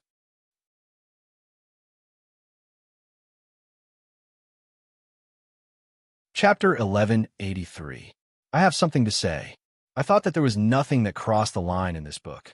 However, I was reported by someone and met with a crackdown. I first 404 before reviewing it. I don't know if it was a certain reader or a certain author who reported me. I blocked a lot of haters and even retaliated. I understand that some people hate me. In Dragon Sky, I also scolded some people who didn't know anything and just blindly spouted nonsense. It's natural for people to hate me. I don't know who did it, so I'll say it all at once. Maybe they thought that they had won and thought that they could make the authors they didn't like unhappy. In fact, it only created an environment in which everyone in the online literature industry felt insecure. In the end, they didn't dare to write anything. I really don't know what the current online literature industry will look like. I can be sure that readers who like to read will not like to see this. As for some authors, they aren't that hateful, but they are quite pitiful. They can't do anything else, and their minds aren't on the right path. They can only be disgusting like this. Anyway, I haven't seen any successful authors who report this or that every day. In the online literature industry, only strength is looked at and nothing else. If you want to produce results, you have to write your own book well. Even if you drag others down, you won't be able to come up. That's all. Recently, I've been writing other things for fun. I didn't have any manuscripts. I thought that it would take a few more days before I could release them. After I finished writing, I would go and update my novel.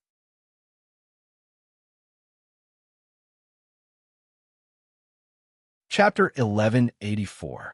Thunder Barbarian King? The spaceship was shot down? Let me watch the video first. Rinpoche was surprised to hear the news. This time, the news came back very quickly. It had only been 10 days in Dayo and 1 month on Earth. After all, when they first came into contact, the 3 spaceships in the Horn Dragonstar sector maintained constant communication. Everything that happened from start to end was clearly seen by the other 2 spaceships. Okay, just remember not to spread it. Yang Sen's face, which was getting rounder by the day, looked like a greasy middle-aged man, but was actually an old man, was floating in the air. With a smile on his face, he circulated the news internally and left it to Yang Sen to contact Rinpoche. After all, in this aspect, Yang Sen's vision was higher than everyone else's. He was an expert among experts. After witnessing the strength of the aliens, Rinpoche's status in the system was raised by a plus sign. His wife, the Empress who killed without batting an eye, but was so beautiful that she made people speechless, was raised by 3 plus signs.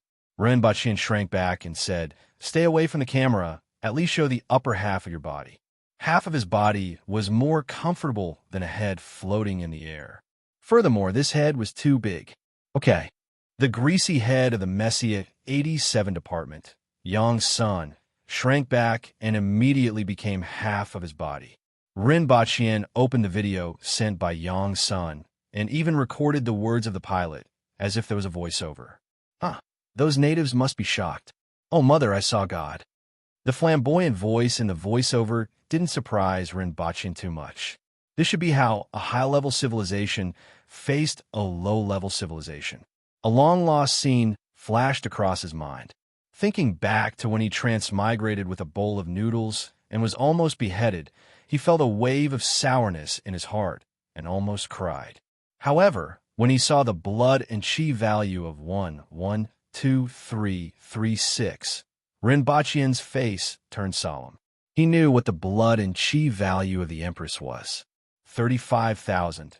The Empress was at the intermediate level of longevity heaven and had been training outside the wall of 2 worlds for almost 3 years. Now, she was close to the advanced level of longevity heaven and only had a blood and chi value of 35,000. The other party's blood and chi value was 3 times that of the Empress's. Judging from the growth curve of his vitality value, he was probably no longer at the peak of the longevity heaven.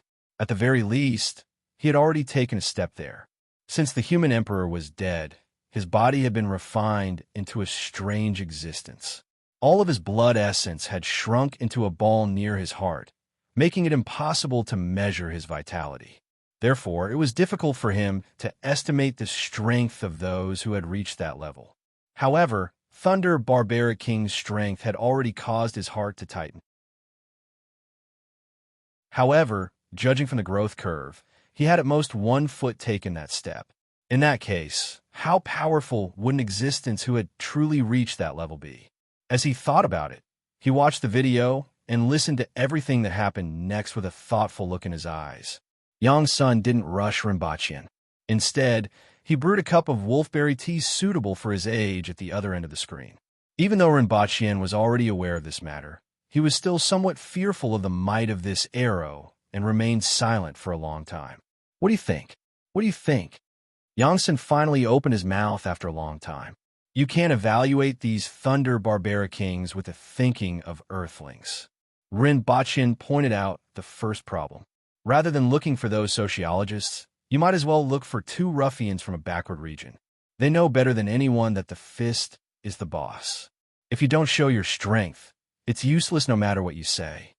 Not everyone cares about the exchange of benefits, let alone the alien races. After staying in Dayo for so many years, he knew this way of thinking too well. As the king of a race, Thunder Barbaric King was inhumanly powerful, had a higher opinion of himself, was more stubborn, and was harder to convince. Similarly, they valued martial strength more. Rinpoche could almost understand the other party's thinking.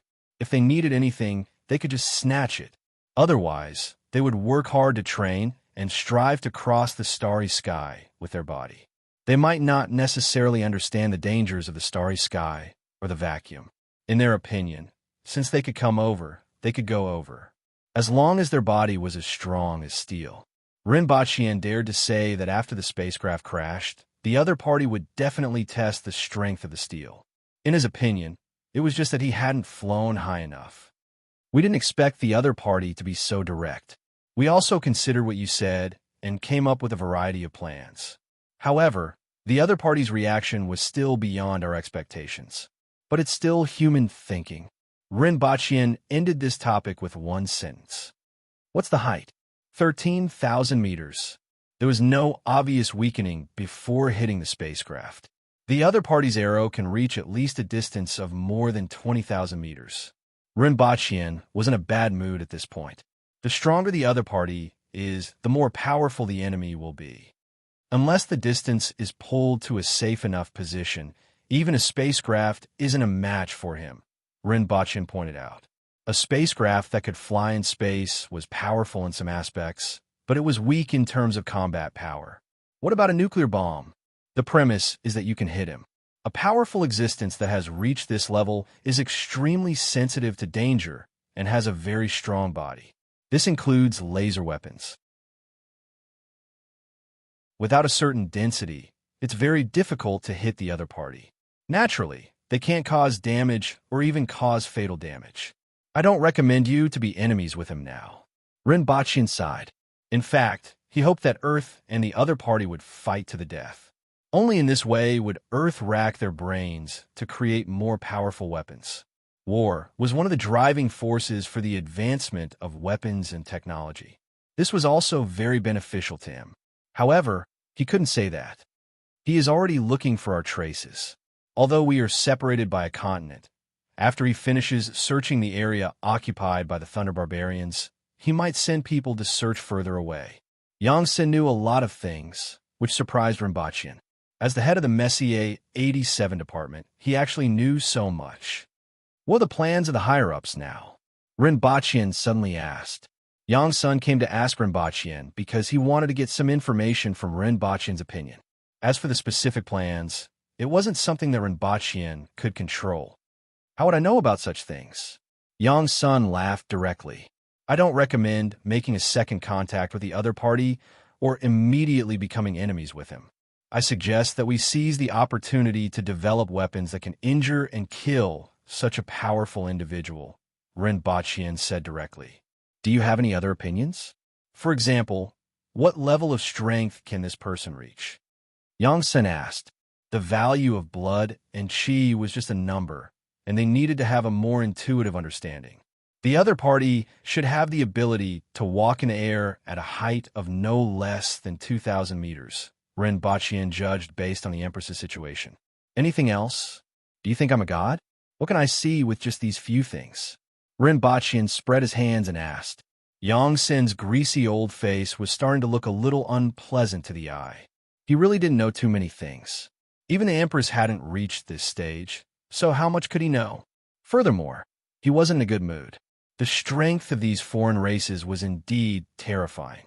In addition, I suggest that you don't try to use nuclear bombs. Although it can destroy a large number of ordinary Thunder Barbarians, it's very difficult to kill such an existence. After that, it will attract the most intense counterattack from the other party. I don't think that an ocean can stop such an existence. Moreover, there isn't just one such existence on planet Four-Leaf Grass. There are at least 3 of them. There are only 3 spaceships on Earth now. Oh, there are only 2 left. What can we do? Let's build the spaceships first. Only when there are enough spaceships will we have the capital to think about other things. By the way, their power of thunder and lightning should be related to their thunder pool. You guys better pay attention.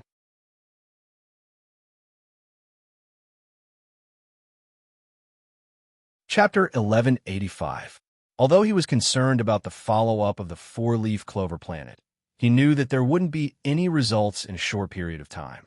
The 2 small spaceships would not be able to do anything to the other party. Just like what he said, at most, he would throw a few nuclear bombs down to flatten the capital and kill countless Thunder Barbarians. Then, the Thunder Barbarian King would be injured but not killed, and he would retaliate crazily. As for the possibility of Thunder Barbarian King taking a nuclear bomb head-on, if this really happened, he might really consider smearing the nuclear bombs with honey and packing them in a gift box as a gift to the foreign race's heavenly lords. After returning to Dayo, 3 months passed in a flash. The 3 ironclad ships that Chao Zhong was on had also crossed the Qin Nation and ventured thousands of miles into the 60,000 mountains. They had also built a stronghold to serve as a supply depot. Now, they were preparing for the next exploration. It was estimated that it would take at least 3 months.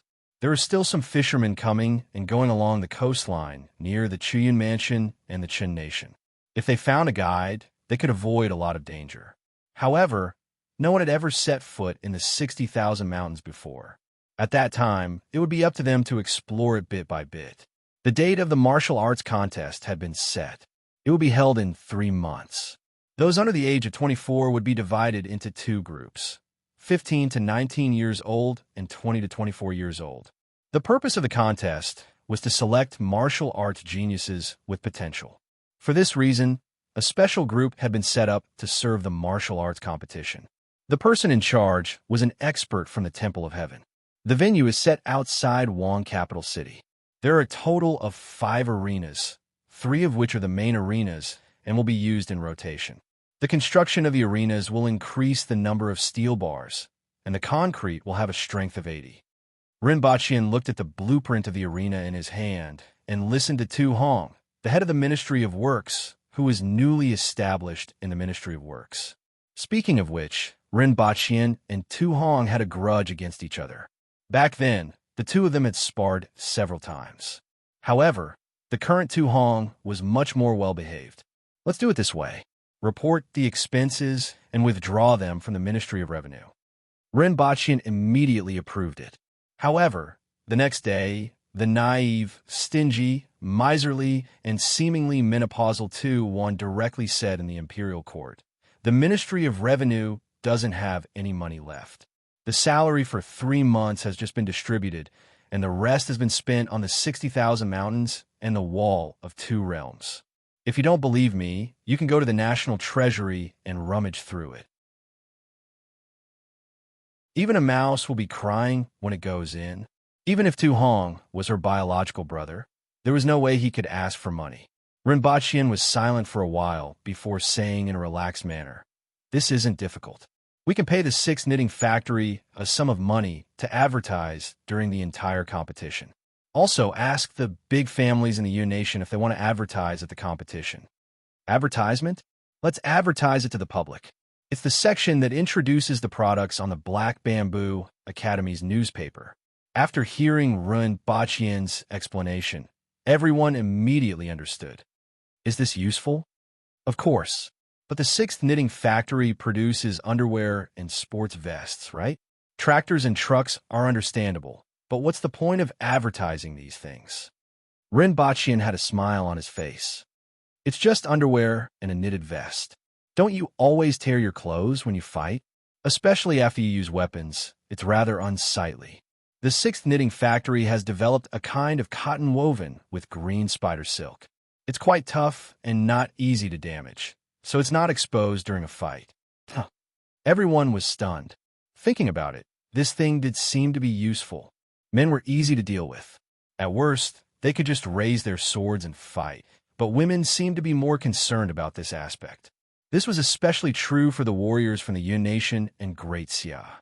Rinpoche smiled in his heart. Putting aside the group of big shots in the court who would get drunk and start running around naked, the warriors still cared about their reputation. If it was a battle of life and death, they wouldn't care so much. However, in the arena, who would be willing to expose themselves in a battle of weapons? The advertising fee from the 6th knitting factory was definitely worth it. As for the chambers of commerce and families from the Yun Nation, they weren't without foresight. Those who sold weapons and medicine also had a demand for this. After the morning court session, Rinpoche stayed in the laboratory for the entire afternoon to check on the progress of various projects. He returned to the palace in the evening. "Where's the princess?" Rinpoche asked as soon as he returned. "In Fengyang Palace Hall." Xinji's bespectacled face, which was expressionless most of the time except during electric shocks, looked a little strange. What happened? Rinpoche might not have noticed if there was something wrong with other people's expressions. However, it was too obvious on Xinji's face.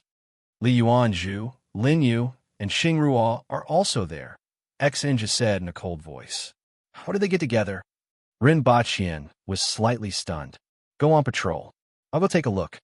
After giving some instructions, Rinpoche walked toward Fengyang Palace Hall. As soon as he entered the courtyard, he heard the sound of a zither coming from the main hall. Rinpoche was even more surprised. Erhua rarely looked for musicians in the palace. In addition, the identities of the other 3 people made Rinpoche even more curious about what they were doing. However, when he walked to the front of the hall, he vaguely heard a song coming from inside. The melody was a little familiar.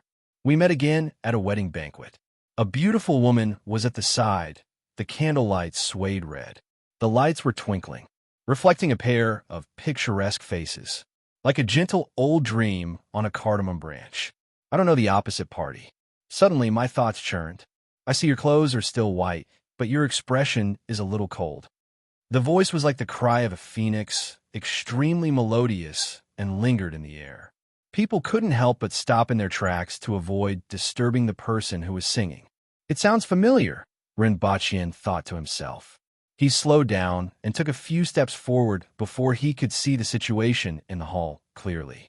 He saw that the woman who was sitting with her eyes squinted and whose voice was like the sound of nature was actually Lin Yu. Li Yuanzhu was sitting cross-legged behind her and playing the zither.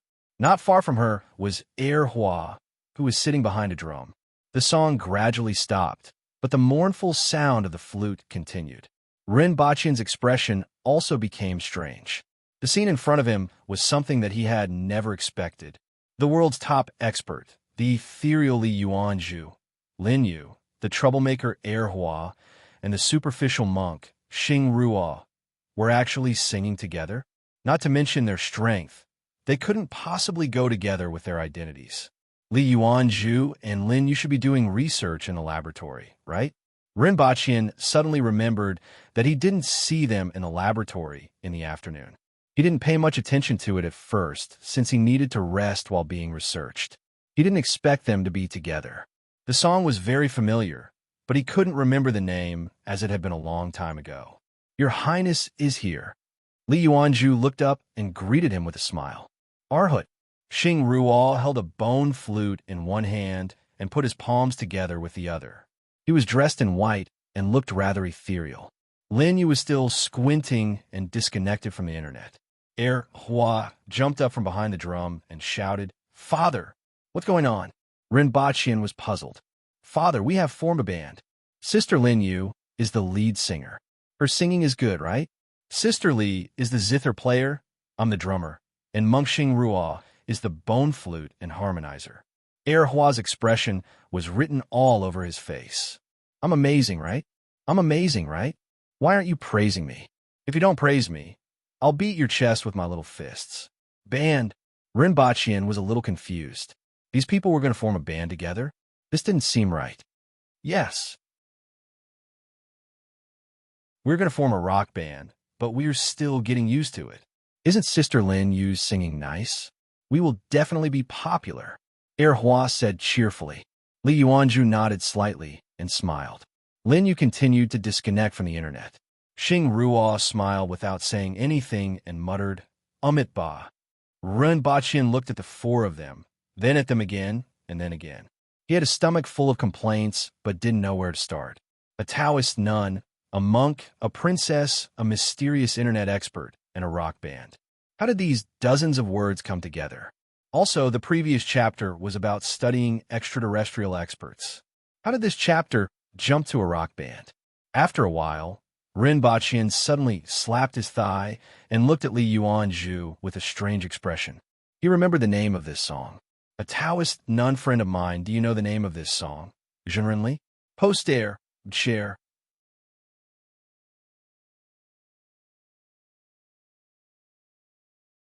Chapter 1186. I didn't expect that I would have the opportunity to participate in a competition in Dayo in this lifetime.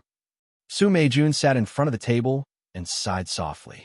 It was unknown when Great Xia's position as the overlord fell in just a few years, but Dayo rose with an unstoppable momentum. This made every martial artist of Great Xia feel very complicated. Great Xia was clearly the center of the world, but that train is really comfortable, and the trucks are not bad either. They are fast and much more comfortable than horse carriages. Also, their roads are really good.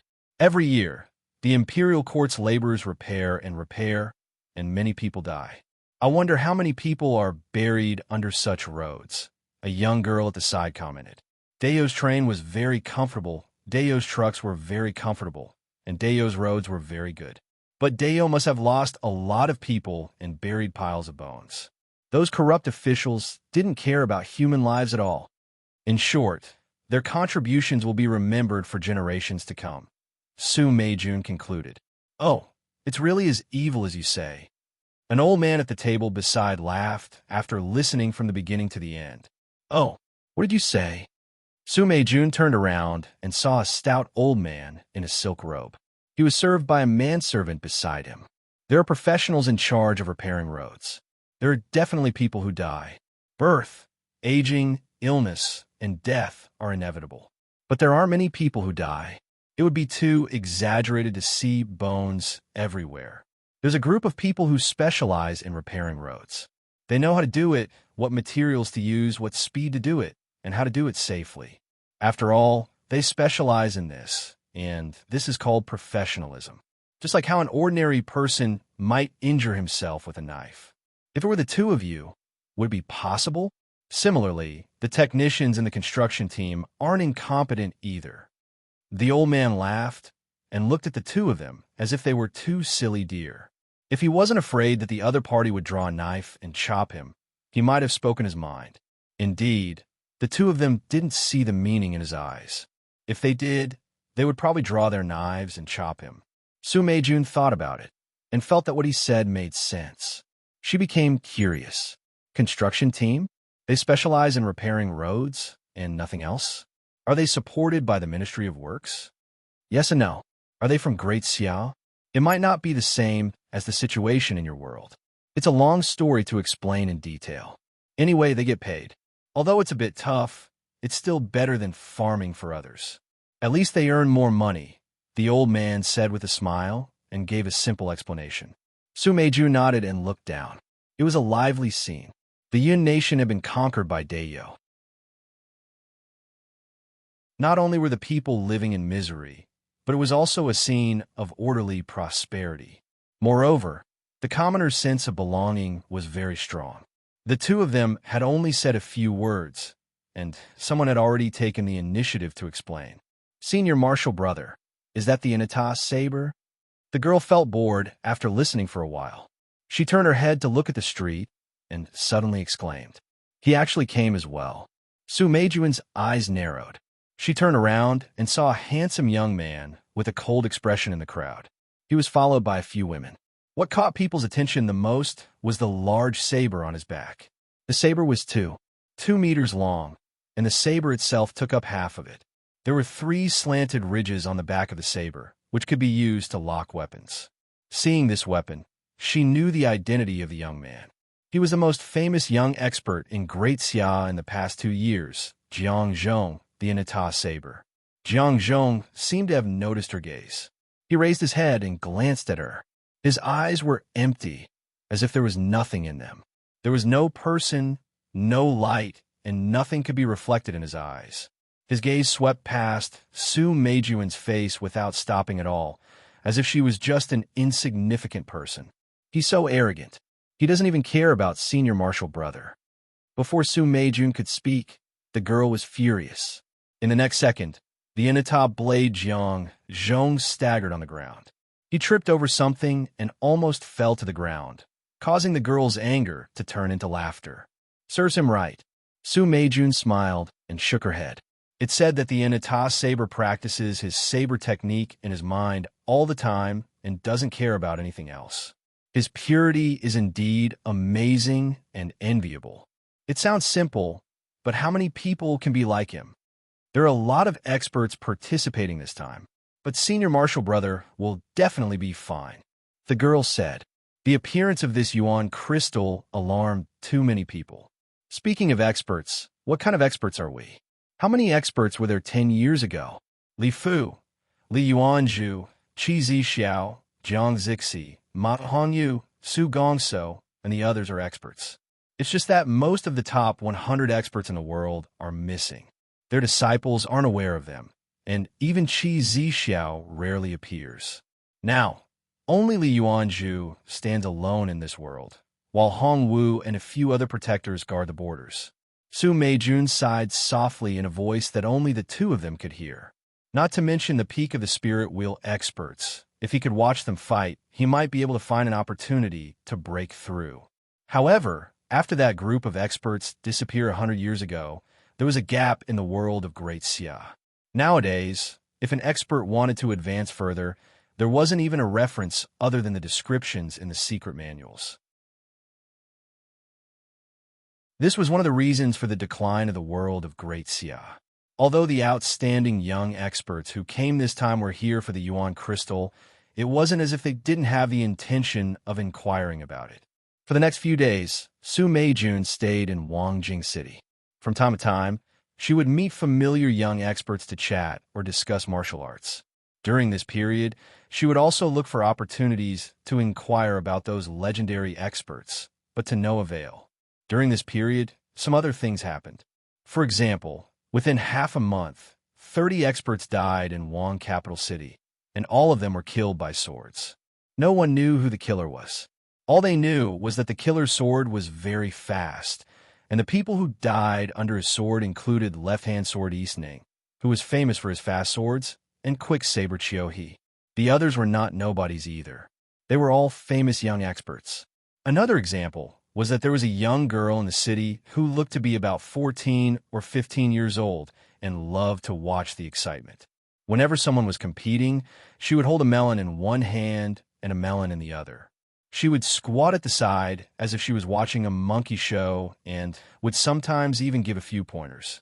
Then, when she was watching a show, she had a conflict with a certain young expert.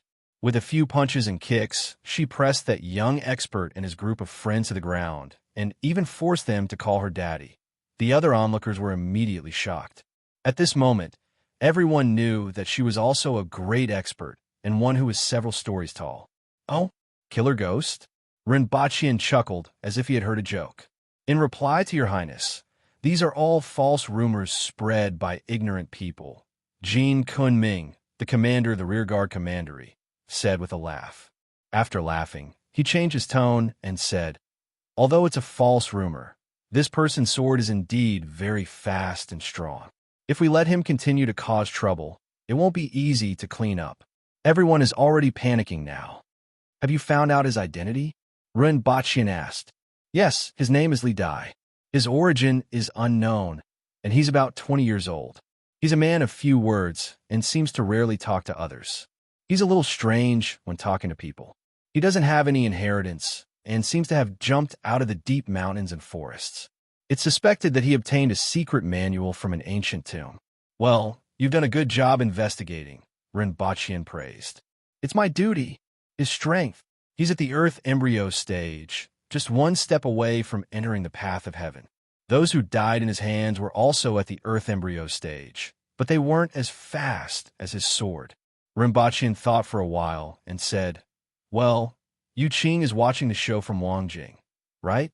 Let her do it. If she can keep them alive, then let them stay. If she can't, then kill them, Rinpochian said after some thought. Under her strong request, Hua and her Taoist nun friend, Li Yuanju, her monk friend, Xingruo, and her good friend, Lin Yu, who was offline, formed a band to perform as the opening performance for the martial arts competition. According to her, this was an opportunity for their band to become famous. Therefore, they found an excuse to go to Wangjing City early to watch the show. First, set a small goal, such as 1 second.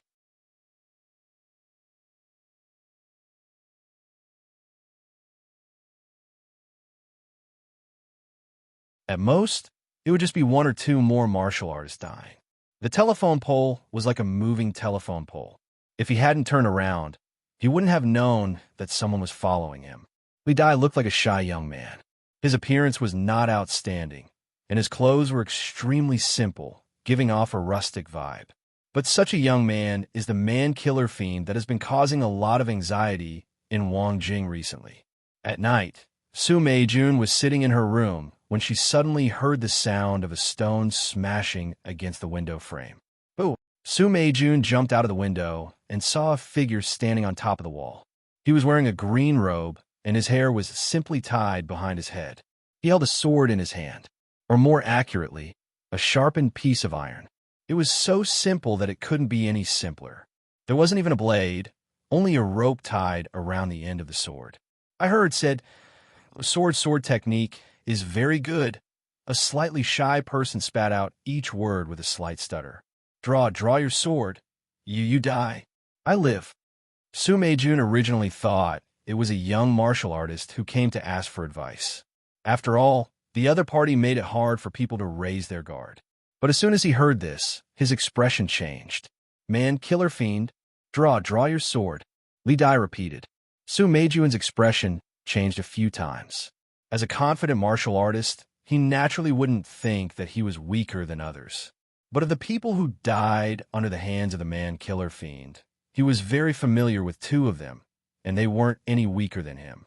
You don't draw your sword? I'll. Li Dai didn't know if it took too much effort to speak, but halfway through his sentence, he simply clasped his hands and bowed. A sword light flashed. Such a fast sword. Such a fast movement technique. Su Meijun only had enough time to think this. He instinctively unsheathed his sword and used his well-practiced sword technique. Ding! Su Meijun felt a weight on his hand, but the opponent's strength wasn't that great. But in the next second, a sword light drew a semicircle and slashed towards his neck. Soundless and colorless, Su Meijun twisted the sword in his hand and stabbed towards the opponent's chest without a sound. His first move was an ultimate technique. When the sword is drawn, it uses opposite forces and the sound of breaking air to cancel each other out. Unknowingly, the opponent has already been stabbed.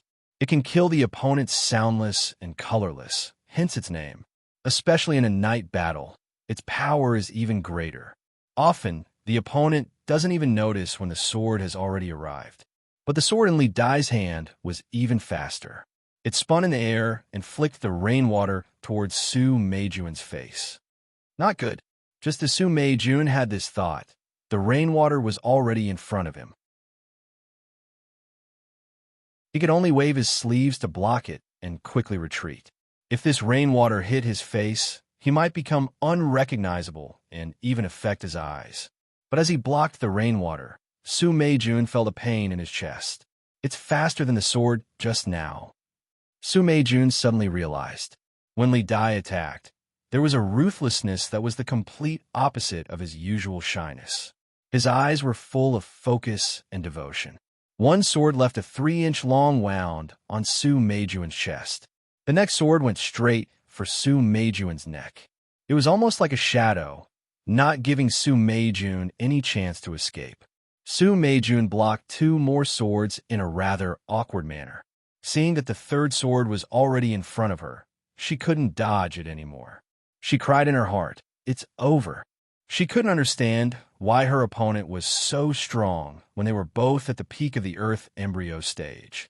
But at this moment, a red, straight, 7-inch long, oddly shaped hidden weapon flew towards her with a sound of breaking air.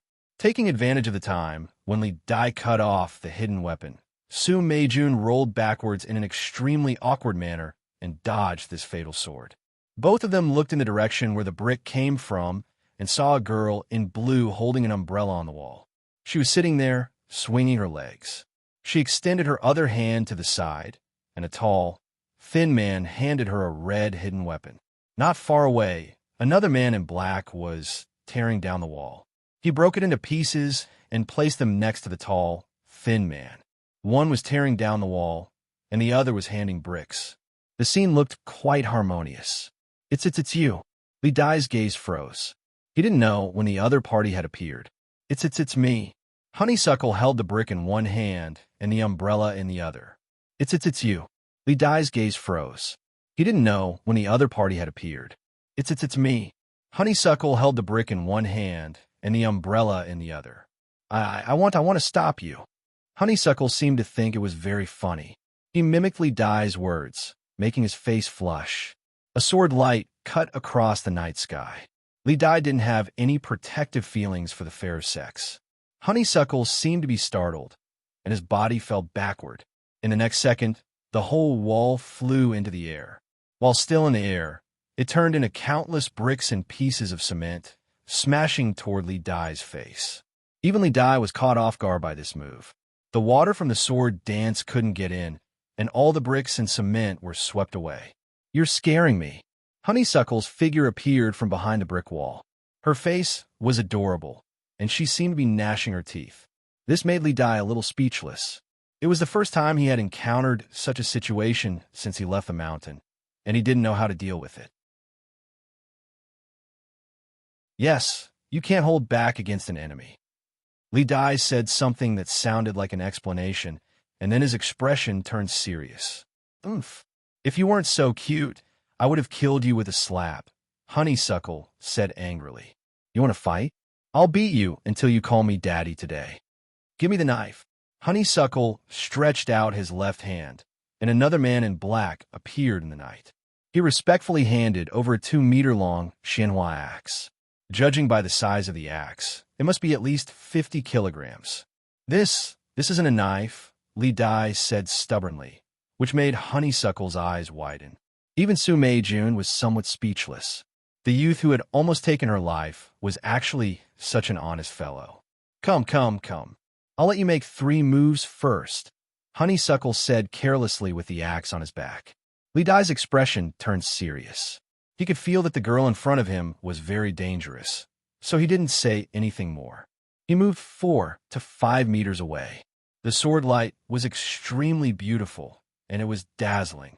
However, in the next second, the axe chopped down with the power to split the sky and the earth. The drizzle and the night sky were all split apart by this axe. Li Dai's figure flashed, and a palm-wide mark appeared on the ground where he was standing and the ground 5 to 6 meters behind him. Even the soil was turned up. It was so powerful even before they made contact. One could imagine what would have happened if he hadn't dodged it. 3. Li Dai's expression became even more serious, and he stuttered even more. I lied to you. Didn't anyone tell you that girls lie? Honeysuckle smiled slyly and winked. If it weren't for this scene, if it weren't for the giant axe, if it weren't for the mark on the ground, Su Meijun's heartbeat would have quickened as she looked at this elf-like girl with a sly smile. Li Dai opened his mouth, and he seemed even more clumsy. At this moment, the inn that had been alerted was completely lit up. Senior brother? A young girl looked through Su Meijun's window and immediately saw the people in the courtyard. She flipped over and jumped down. Senior brother, what's this? Su Meijun held out her hand to stop her from speaking. Honeysuckle swung his axe, and a white arc seemed to be visible in the air. Countless raindrops were smashed toward Li Dai. This was exactly the same as Li Dai's bullet rain. However, the difference in power was like heaven and earth. When the raindrops hit the ground and walls, there was even a rustling sound. Su Meijun was horrified to see countless tiny dots on the ground and walls. Spirit wheel? It must be a spirit wheel expert. Su Meijun exclaimed in her heart. Such a young spirit wheel expert. She started practicing martial arts in her mother's womb? Who is she? While Su Meijun was exclaiming in her heart, Honeysuckle had already swung her axe at Li Dai. Li Dai simply didn't dare to take it head-on. He moved his body slightly to the side and stabbed his sword 3 times in a row. The speed was so fast that even Honeysuckle had to face it head-on. However, there was, after all, a huge realm difference between them. Although Honeysuckle didn't have much combat experience, she had experienced life and death battles. Coupled with her innate talent for combat, she completely suppressed Li Dai in a few moves. Su Meijun felt that this scene was somewhat familiar. She laughed bitterly in her heart. An expert who almost took her life was like a puppet in the hands of this girl. After more than 10 moves, Li Dai couldn't avoid it. With a ding sound, the sword in his hand flew into the air. Honeysuckle's axe landed firmly on Li Dai's neck. She raised her chin slightly and said arrogantly, "Call me Daddy. A newcomer's new book? I can pass through a language book." Those who were interested could go and take a look.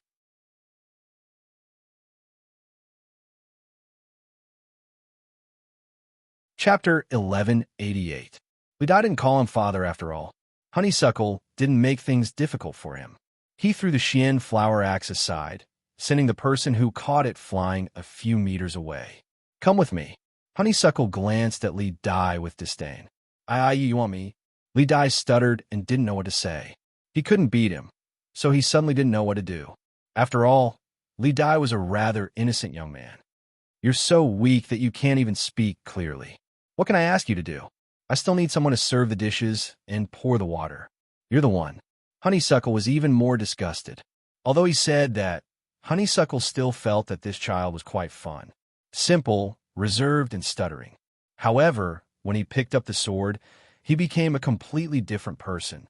Su Meijun really wanted to ask, is there a shortage of people to serve tea? Can I do it? One had to know that all the spirit wheel experts had gone missing, and there wasn't anyone he could ask for advice from. Otherwise, he might have already stepped onto the path to heaven. Don't even think about running. If you do, I'll break your legs. I'll do what I say. I'm fierce. I have hundreds of lackeys. Do you hear me? Even after the blue-clothed girl and the man-killer fiend disappeared into the rain, Su Meijun was still in a daze. The man-killer fiend that causing so much panic shouldn't appear again, right? Tonight was really dangerous. If it weren't for the blue-clothed girl, he probably wouldn't be able to see the sun tomorrow. All right, I forgot to ask the girl's name. It was just that the young girl came and left quickly. She was in such a hurry that he didn't have a chance to interrupt. Senior Marshal Brother, you've changed. The young girl looked at Su Meijun's silent posture as he stared at the night sky for a long time. He's already gone. Why are you still looking? Don't talk nonsense. He's an expert. Su Meijun waved her hand. Is it a woman? Yes, beautiful, right? It seems like he's already gone. Are you still watching? Su Meijun pursed her lips and felt a headache coming on. Forget it. Let's go back. By the way, who is that person? The junior marshal's sister had just remembered that there was another person. Man-killer fiend. Who? Man-killer fiends? The junior sister suddenly raised her voice. I almost couldn't see the sun for a while. It's raining. There won't be any sun in a while. Be serious. Su Meijun didn't know whether to laugh or cry. The man-killer fiends came for senior brother. The girl was a bit scared. That's why I almost couldn't see the sun for a while. There won't be any sun in a while. It's going to rain, senior marshal brother. Junior marshal's sister emphasized again. Su Meijun was speechless. She looked at her junior sister, who was so honest that she had a heart attack, and then thought of that sly girl. This was reality. For the next few days, Su Meijun would occasionally stroll around the city. Only then did she find out that another martial artist was attacked that night. The man-killer fiend incident was still causing a lot of anxiety. Fortunately, through Su Meijun, the news of the man-killer fiend's capture also spread, as well as a young girl in a blue dress who liked to eat melon seeds. Su Meijun didn't even care about the martial arts competition anymore. He wasn't even a match for a man-killer fiend. The world was so big, and there might be many unknown experts. And that girl, Su Meijun strolled around the city to see if he had the chance to meet that girl. On one hand, he wanted to thank her, and on the other hand, he wanted to ask her for advice. He also wanted to find out the mystery of the disappearance of those spirit wheel experts. With that girl's strength and mysteriousness, she might know something. What made him feel regretful was that every time there was a martial arts competition, that girl would always appear at the side to eat melon seeds. However, these days, he would go whenever there was a competition, but he never saw any trace of that girl. It was as if she disappeared after that night. However, he didn't give up. After all, the martial arts competition was about to start, and that girl might appear. Senior, you really don't want to participate in the martial arts competition? The girl looked regretful, but there was also some hope in her expression, as if she was hoping that Su Meijun would change his mind. No. Su Meijun shook his head and tidied up his clothes in front of the mirror. The mirrors in Dayo were really good. They were clear, and the figures in the mirror didn't have the slightest distortion. They also didn't turn black as easily as bronze mirrors. More importantly, it was very difficult to polish a bronze mirror to such a large size. In Dayo, such mirrors were even available in inns, but in Great Xia, they were very expensive. Let's go. Su Meijun brought his junior out of the inn and went straight out of the city. On the way, he saw many practitioners who were traveling the same way as them. Most of them were riding tractors. The practitioners from Great Xia liked to try this kind of transportation, which was rather rare in Great Xia. It was indeed much more comfortable than a carriage. One by one, the young heroes stood in the back of the tractor, facing the wind. 5 kilometers south of Wangjing City, The original farmland had been transformed into an open arena. There were 9 arenas, 3 big and 6 small.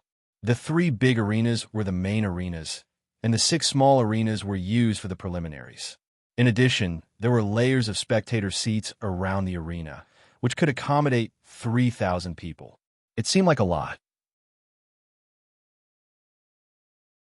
After all, there were only a few hundred practitioners from Great Xia, and the number of practitioners from the Yun Nation who came to participate was about the same. However, with the addition of the family and friends of many of the participating practitioners, some young people who came to broaden their horizons, and some onlookers, these spectator seats were far from enough.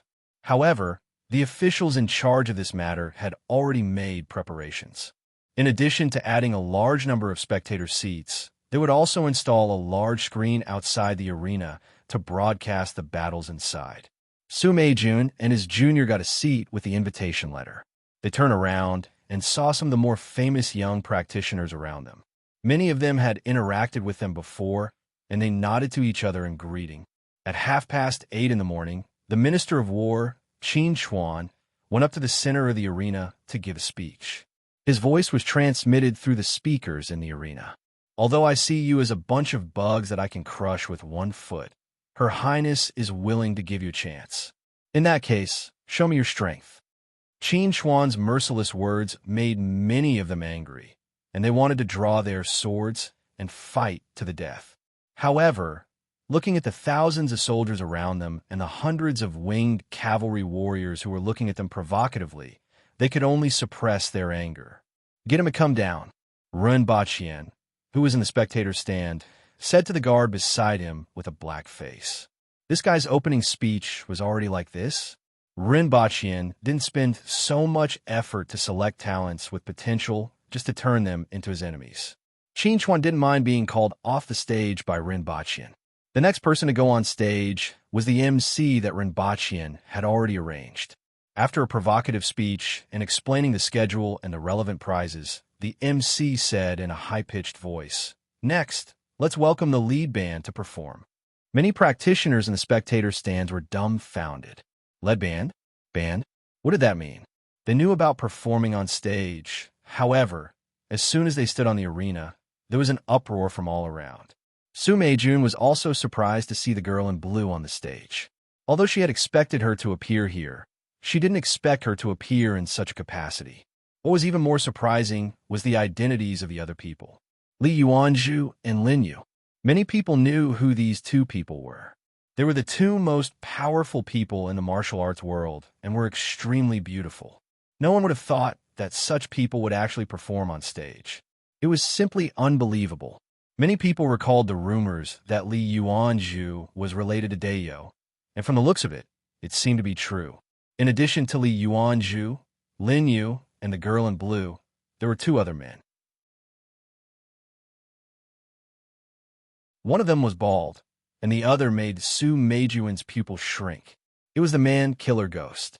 The man-killer ghost looked embarrassed and at a loss as he waited for Hua and the others to adjust their instruments. Hua played the drums, Li Yuanzhu played the zither, Lin Yu played the flute, and Ruo played the bone flute. When the messy music gradually became unified and formed a melody, Hua whispered, "Don't mess it up, or I'll beat you to death." When the drum beats seemed to beat on everyone's hearts, the man-killer ghost closed his eyes, gritted his teeth, and roared as if he had used all his strength. The great river flows eastward. The stars in the sky joined the Big Dipper. He actually didn't stutter. Hua nodded gently as a form of praise. Not bad. He had performed well after practicing for the past 2 days. Lin Yu and Ruo couldn't sing this song so boldly. In the end, they managed to catch the man-killer ghost. Surprisingly, he didn't stutter as badly when he sang as when he spoke. After a week of passive resistance from Li Dai, Hua suppressed him with force, and threatening to strip him naked and hang him in front of his house, he finally finished practicing this song. Outside the stage, Ren Baqian almost vomited blood in his private room. Hua had prepared for this opening for a long time. F***CK. He turned to look at the others nearby and found that they were listening with great interest. especially that old fool, Qin Xuan. Although this song was a little strange, it was still quite to his liking. In fact, this song was quite good to the ears of many martial artists, and it even diluted their shock at Li Yuanju's appearance on stage in this situation. It sounded quite sentimental, especially the lyrics, "Roar when you see injustice, strike when it's time to strike," were very much to their liking. Many people felt that this song was what they were thinking. After a few minutes, the song ended, and the man-killer ghost jumped off the stage as if he was running for his life. Hua ignored him with a grin, took the microphone, and said, "Next, I present the song Tears Behind Prison Bars to everyone sitting here." Ren Baqian was speechless. Listening to the familiar melody, Ren Baqian was shocked. However, after thinking about it carefully, this song was really King appropriate.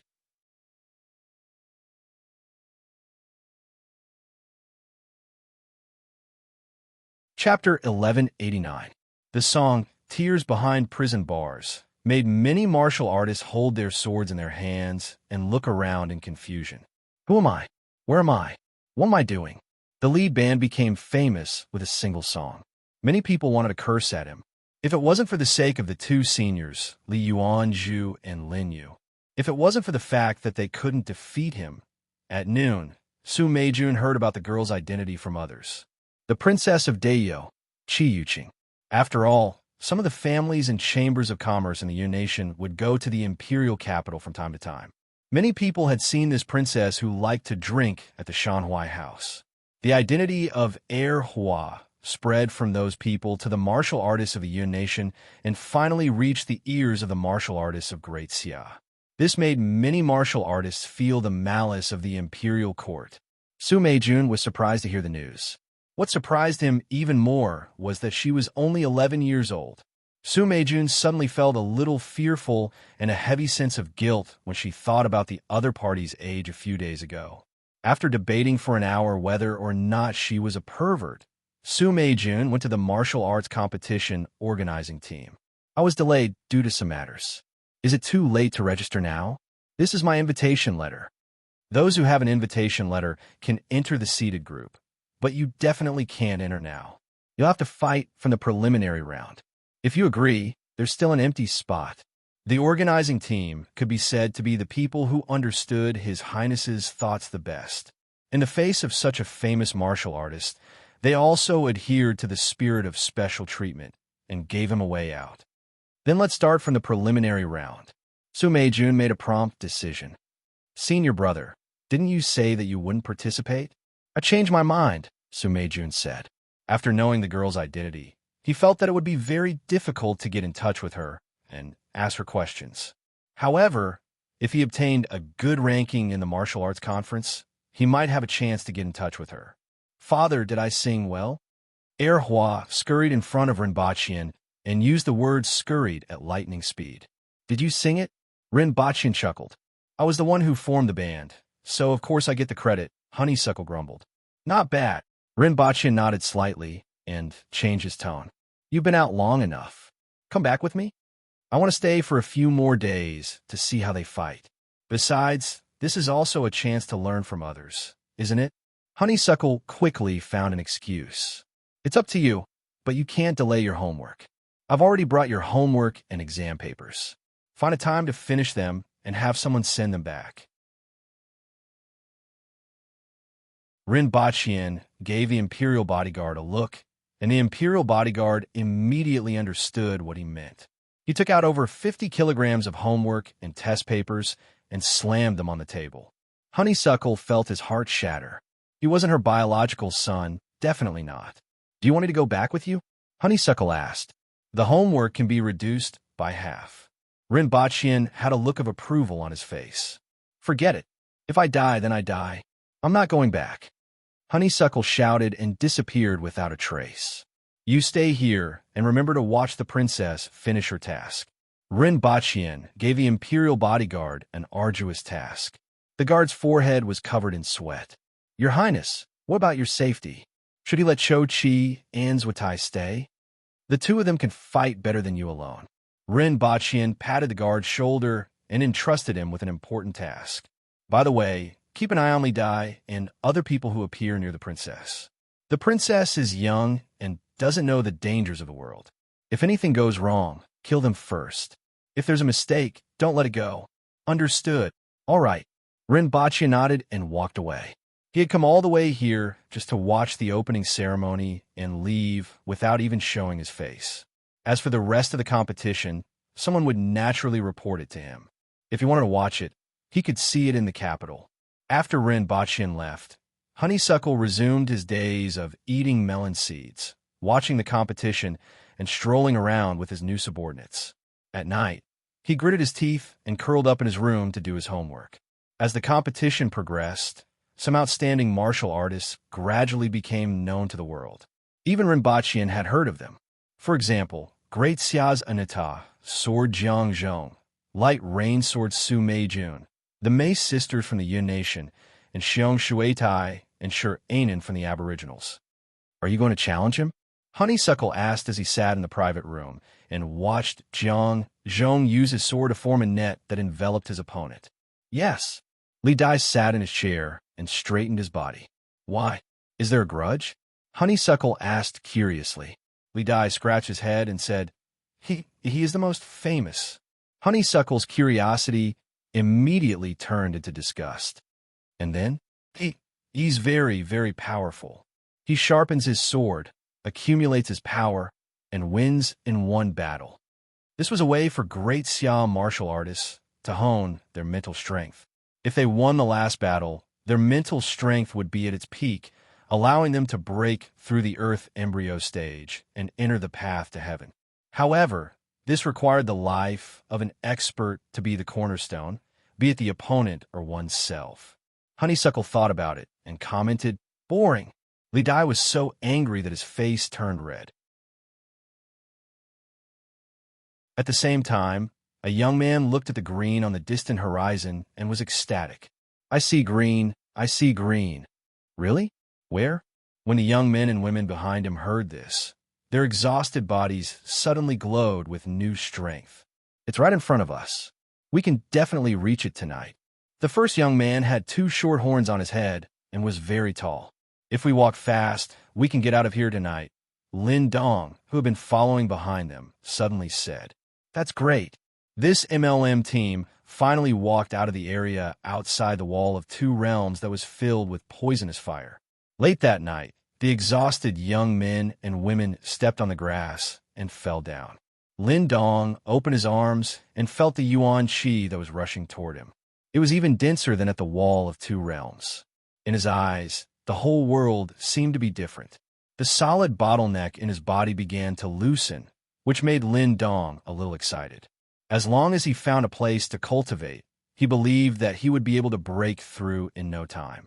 Leader, this place, Su Jiaojia, who had been standing behind Lin Dong, was pleasantly surprised.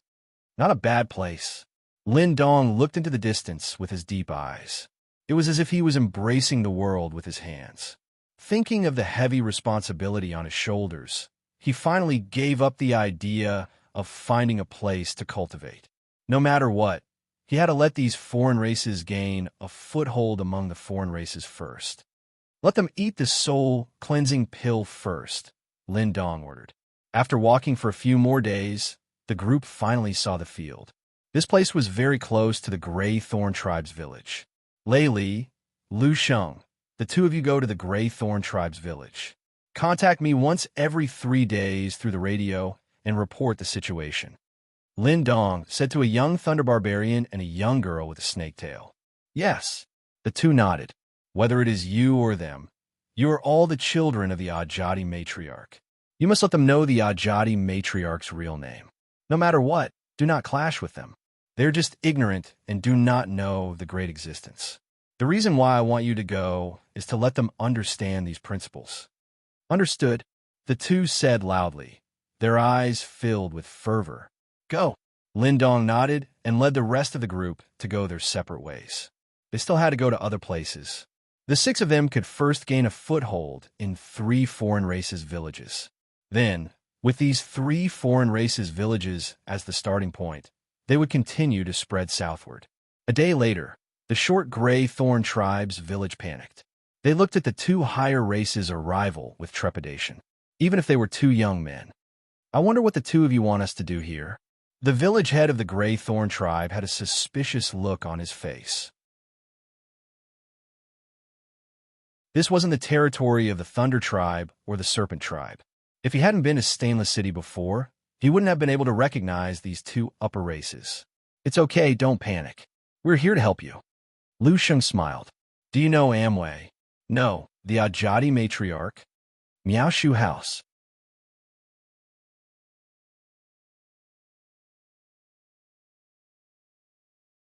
Chapter 1190. Oh, 3 villages have been invaded? Not bad. Rin Baqian smiled after hearing the news from the radio station. This was good news, and his move had finally begun to work. Although the missionary work hadn't reached his expectations, this was only the beginning.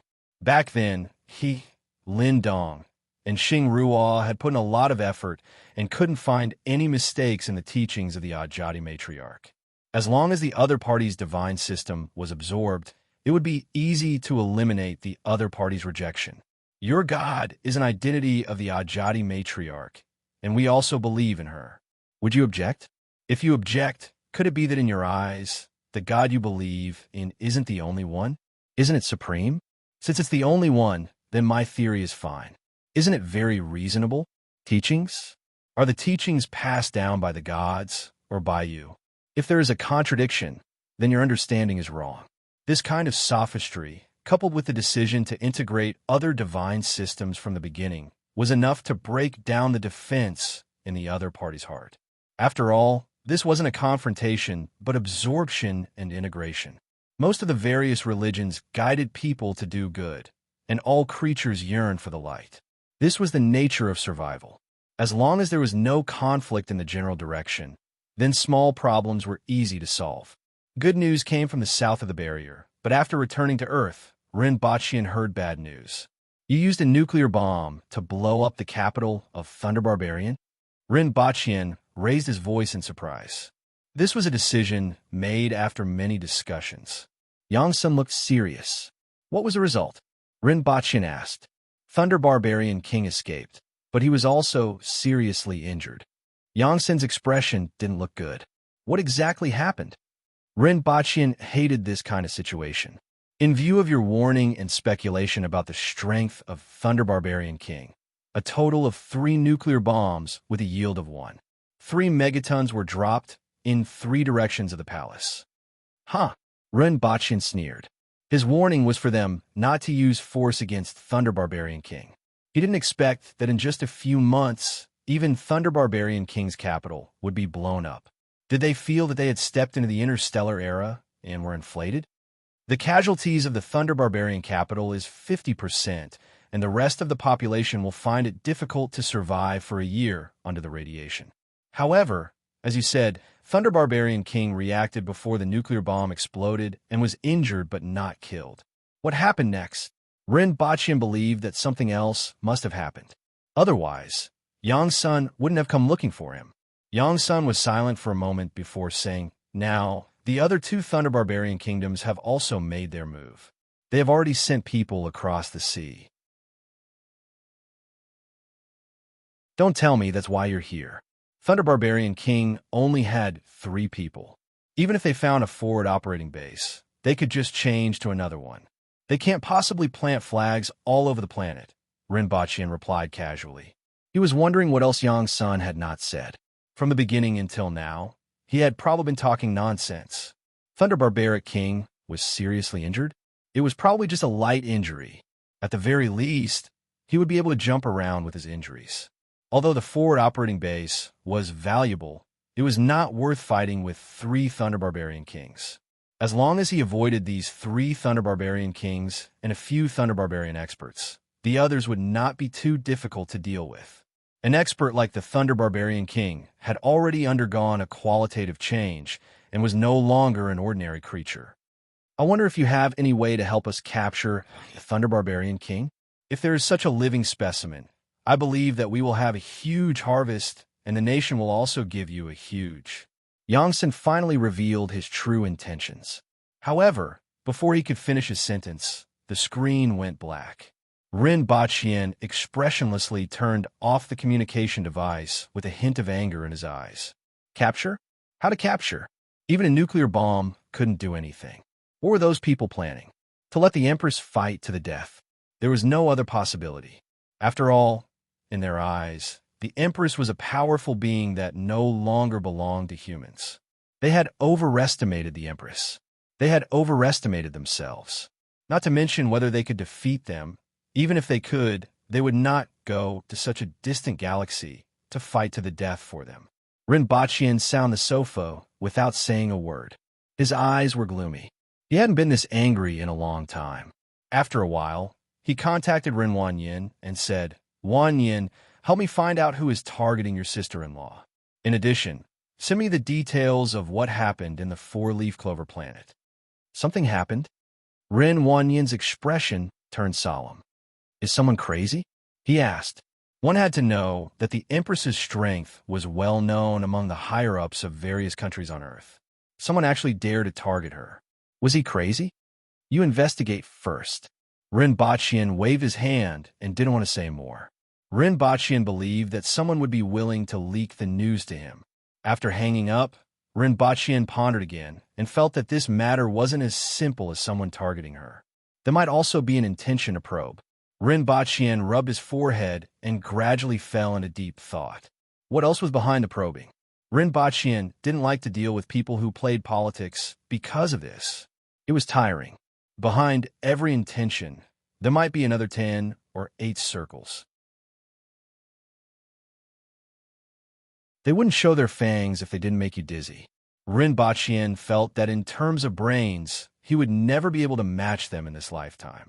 Fortunately, his fists were bigger than theirs. Things went as he expected. 3 hours later, Rin Wanyin sent a request to contact him. Citigroup. I convinced a few people to push for it. This might include some exchanges, and it would be difficult for that person to stop it directly, Rin Wanyin said, and then mentioned a few more names. Who gave you the information? Rin Baqian suddenly asked. That man's secretary. Rin Baqian rubbed his forehead. He couldn't be bothered to guess whether that person wasn't in a good position to stop him or if he was just taking advantage of the situation.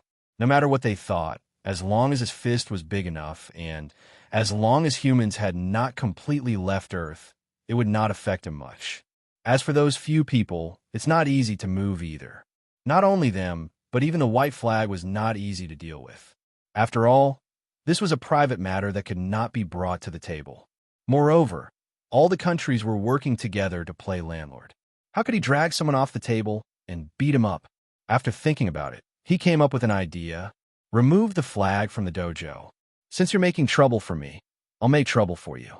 If they threw a bunch of Earthwheel experts into the United States, they would have a headache and would have to bring 2 more bodyguards with them every day.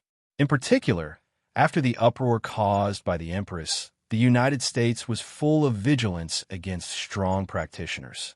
On the other hand, there was another kind of fanaticism among the people. Talented youths were recruited into the dojo. After entering the dojo, they would need to earn contribution points to learn higher-level martial arts. Over time, these people would become the blades of the dojo. Talented youths were recruited into the dojo. After entering the dojo, they would need to earn contribution points to learn higher-level martial arts. Over time, these people would become the blades of the dojo.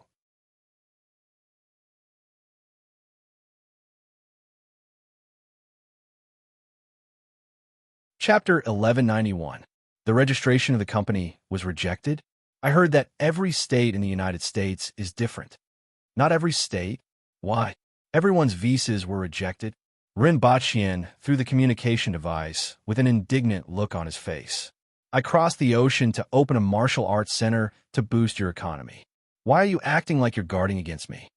Someone, curator, arranged for 50 winged cavalry warriors to come. Rin Baqian got up. When he went downstairs, the 50 winged cavalry warriors were already waiting for him. They weighed more than 150 kilograms, had fierce faces, and scars all over their bodies. They were the kind of people who would go unnoticed wherever they went. Many of the winged cavalry warriors looked at each other and immediately understood what was going on. Curator, who are we going to beat? You said to twist their heads off. but I'm sure I won't beat the sh*t out of them. Actually, it's not interesting to twist their heads off. It's more interesting to beat their brains out. Sigh, brain juice is sweet. Who knows? Let me tell you, this is a cold knowledge. The scene changed from the smell of brains to a battle between salty and sweet factions. These messy words immediately made the faces of the Messier 87 personnel turn green. This is brain juice, not tofu pudding, brothers. Also, what are they going to do? 50 Earth Wheel experts with extremely violent tendencies wanted to fight a war? Get in the car and go. Rinpoche sat in the car in middle and soon received a communication request from Yang Sr. What are you going to do? Yang-san was livid. Sir, can you not cause trouble? Can't you tell me who provoked you? Don't worry, I'm just going to ask why they didn't apply for visas for my staff.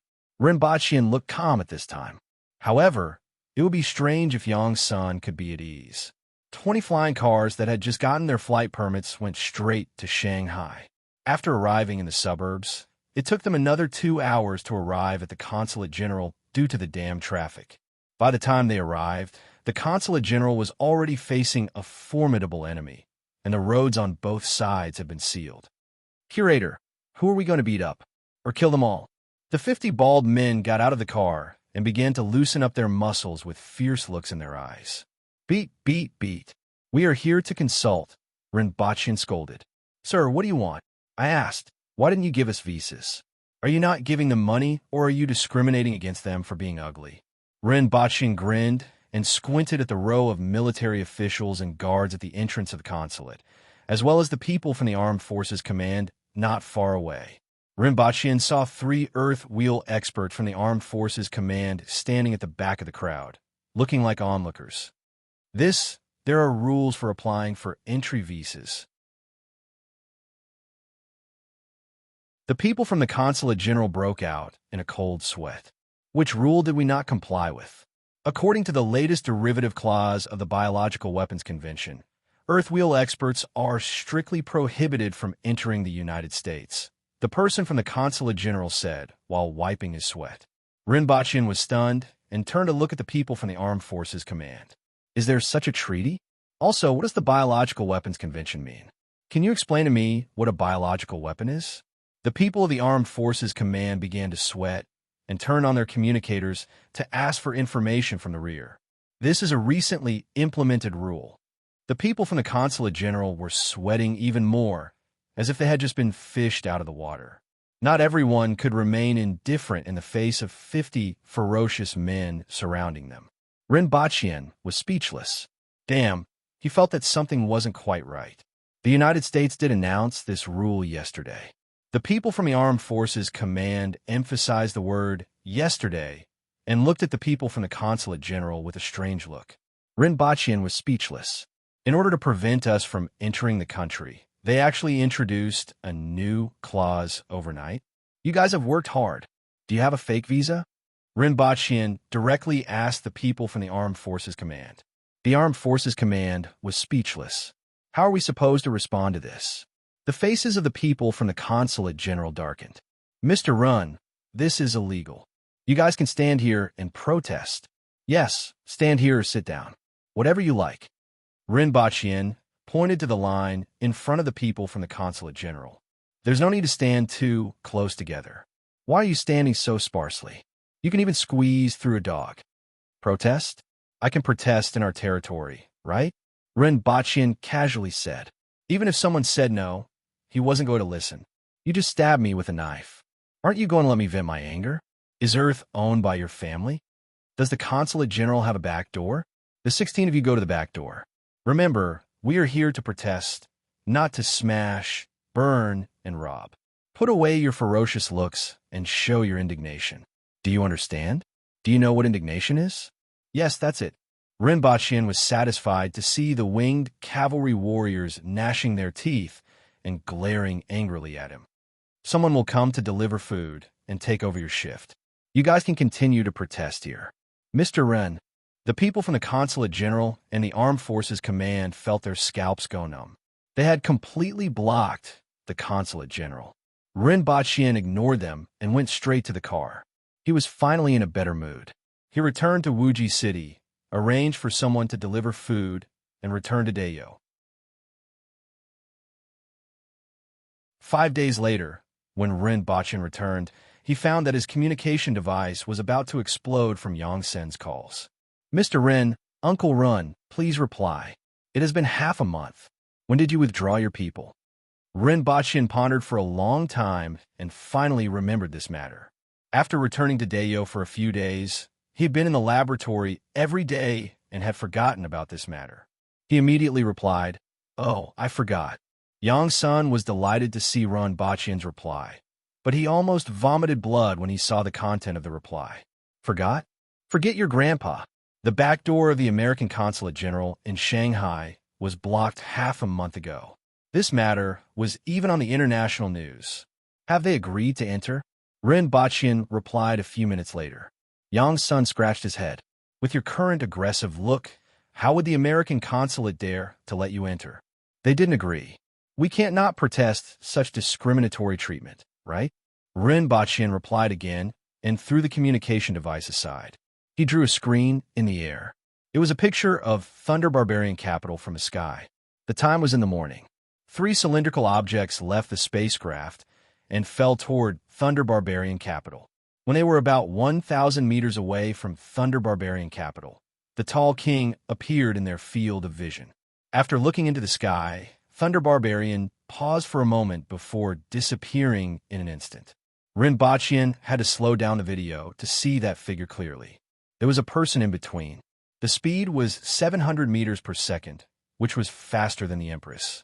When the Empress came back a few days ago, Rin Bachin did some tests and found that the highest speed was only 500 meters per second.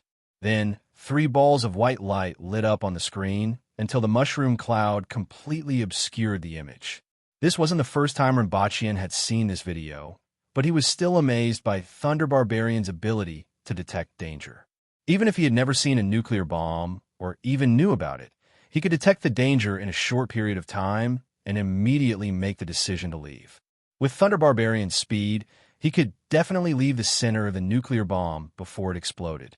As for the periphery of the explosion, the damage caused to Thunder Barbarian was limited. In fact, on the day of the explosion, the spacecraft had detected the traces of the Thunder Barbarian King in another city hundreds of miles away. After all, Thunder Barbarian was too powerful and couldn't be concealed after leaving the main hall made of unknown materials. This time, Thunder Barbarian was obviously vigilant. Although the spacecraft could detect traces of Thunder Barbarian, it was almost impossible to lock onto him again. "I wonder what will happen next." Rin Bachin had some guesses. After demonstrating his strength, there would naturally be peace talks. It depended on whether the other party could accept it. Rin Bachin felt that it would be very difficult. He heard that the Thunder Barbarians were looking for traces of Earthlings everywhere and were digging cellars in various cities. It had to be said that no race was stupid. After investigating the scene, the Thunder Barbarians quickly found a way to deal with nuclear weapons. Although it would still cause a lot of damage, it wasn't enough to make them give up the war.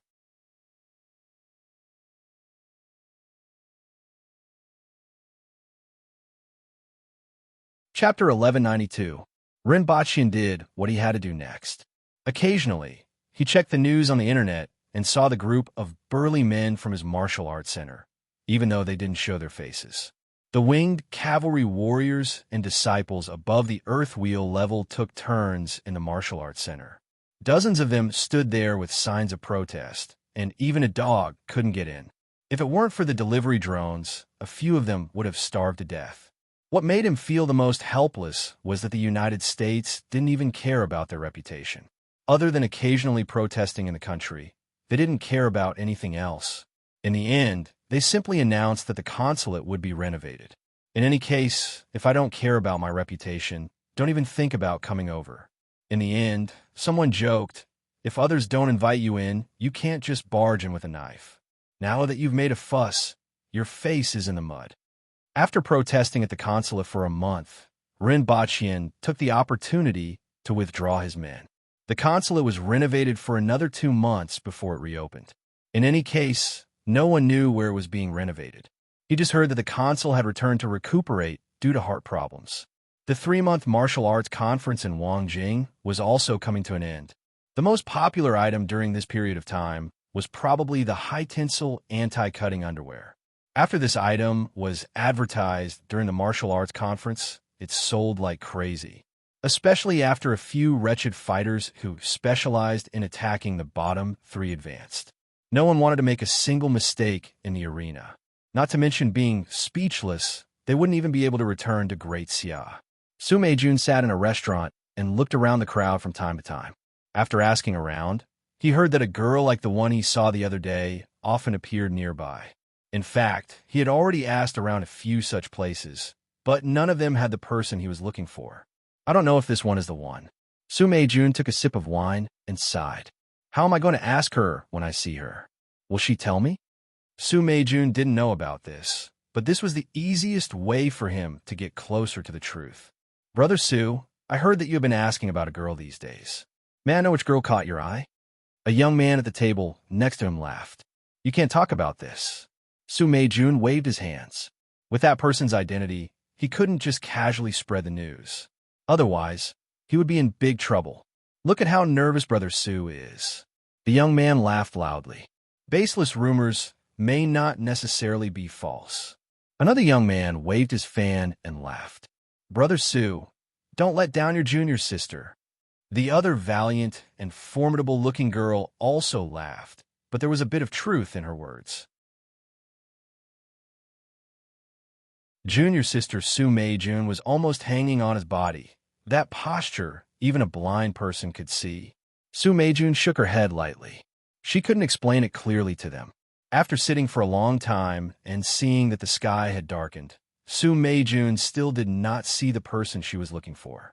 She shook her head slightly. It seemed like she had made a wasted trip again. Just as he stood up and was about to leave, he glanced outside and froze. Ecstasy surged from the bottom of his heart. It was her. Even if he got the wrong girl, the man-killer fiend behind her, even if it's turned to ash, he'll still recognize it. Unable to care about anything else, Su Meijun threw down $200 bills and hurriedly ran downstairs. Brother Su, you're in such a hurry. Could it be that you found it? The few of them laughed and moved closer to the window. Miss, please wait. Su Meijun went downstairs, found the figure in the crowd, and hurriedly ran over. Just as I thought, Brother Su still wants to deny it. The few people upstairs laughed. Come, let's go down and watch. Let's see what kind of girl can make Brother Su fall head over heels for her. Miss, please wait. Su Meijun saw that Tu Hua was ignoring her and hurriedly called out again. Just as she was about to step behind Tu Hua, she was stopped by someone. It's you? Li Dai raised his eyebrows. I didn't think you'd still remember me. Su Meijun laughed at herself. Not dead. Died under my sword. Remember, Li Dai said seriously. In reality, she was the only one. Hearing this, Su Meijun didn't know what to say. If it weren't for that girl that day, she would have died a long time ago. Thinking that, he didn't want to waste any more time with the man-killer fiend. Loudly called out, Miss, please wait. Please wait. Please wait. Please wait. Don't you find it annoying? I'm in a hurry to go back and do my homework. How can you not have any eyesight? You're so annoying. Tu Hua was annoyed after being called out a few times, so he turned around and started scolding him. The people who caught up just happened to hear Tu Hua's scolding, so they laughed. Miss, you probably don't know, this is the light rain sword. Su Meijun's face turned red, wanting to cover that person's mouth. I don't care if you're the light rain sword, heavy rain sword or not. You guys are annoying. I want to go home and do my homework, do you hear me? If you hear me, then get the hell out of here. Tu Hua's face was like a steamed bun, angrily turned around and left. Who cares what you guys are? Nothing is more important than doing homework.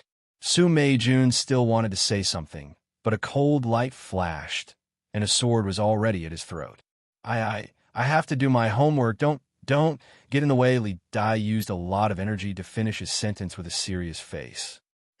Such a fast sword. Who is that? The young warriors who joined in the fun all gasped. Before they could even see clearly, the sword was already at Su Meijun's throat. They asked themselves if it was them, they probably wouldn't even be able to block one move. Don't ask if you ask, it's the man-killer ghost. Su Meijuan's face was gloomy. They finally found that person, but they didn't even have a chance to ask a question. He's the man-killer ghost? He's actually still in Wangjing? The few people were shocked. Who's that girl? Su Meijun hesitated, but in the end, he didn't reveal Tu Hua's identity. However, before he said anything, the valiant girl suddenly exclaimed, I remember, she's the one who beat the drum at the beginning of the martial arts competition. The one who was with Li Dai, the princess of Deyo, Qi Yuqing. I remember the tears behind the prison window very clearly. The few people's faces changed. The man-killer ghost is from Deyo's imperial court? The few people immediately thought of a bunch of schemes to attract the talents of Great Xia through the martial arts competition and then catch them all in one fell swoop. They even made up a novel with one. 3 million words. It's not like that. The man-killer ghost isn't from Deyo's imperial court. That day, I almost died in his hands, but the princess happened to save me. This man-killer ghost is chained to an iron chain. Enlistment? The man-killer ghost killed so many people. How can I let him go so easily? One person said angrily. However, another person thought of something and asked, Brother Su, why are you looking for the princess? Just asking a question. Su Meijun sighed softly. It seems that this princess isn't easy to deal with, that person said. Su Meijun thought for a while. Indeed, she wasn't easy to deal with. However, it seemed that the princess was really anxious now. But what was she anxious about? From what she said, was she going back to do her homework? What was homework? A series of cultivation methods appeared in Su Meijuan's mind. Finally, she sighed faintly and said, although she's noble and has a high appetite, she's so self-disciplined and hardworking. No wonder she has such strength at such a young age. What strength? Someone asked curiously.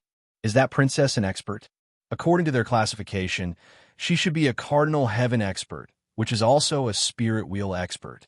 Su Meijun said. That princess is only 14 or 15 years old, right? It's terrifying to have such a level of cultivation at such a young age. The person who asked earlier wasn't very well informed and was quite shocked after hearing this. You guys are thinking too much. She was born an earth wheel expert, and she's only 11 years old now. Someone instantly explained. Really? Just ask anyone and you guys will know. It was quite a sensational event back then.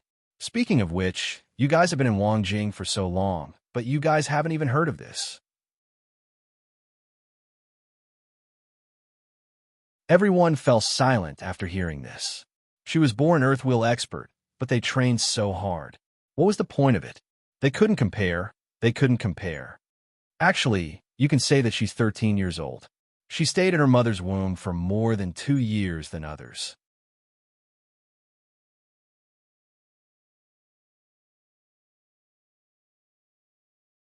Chapter 1193.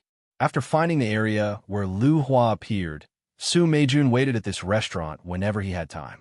Even his junior sister sighed and said, You have changed, dog. However, Su Meijun didn't have a chance to ask Lu Hua.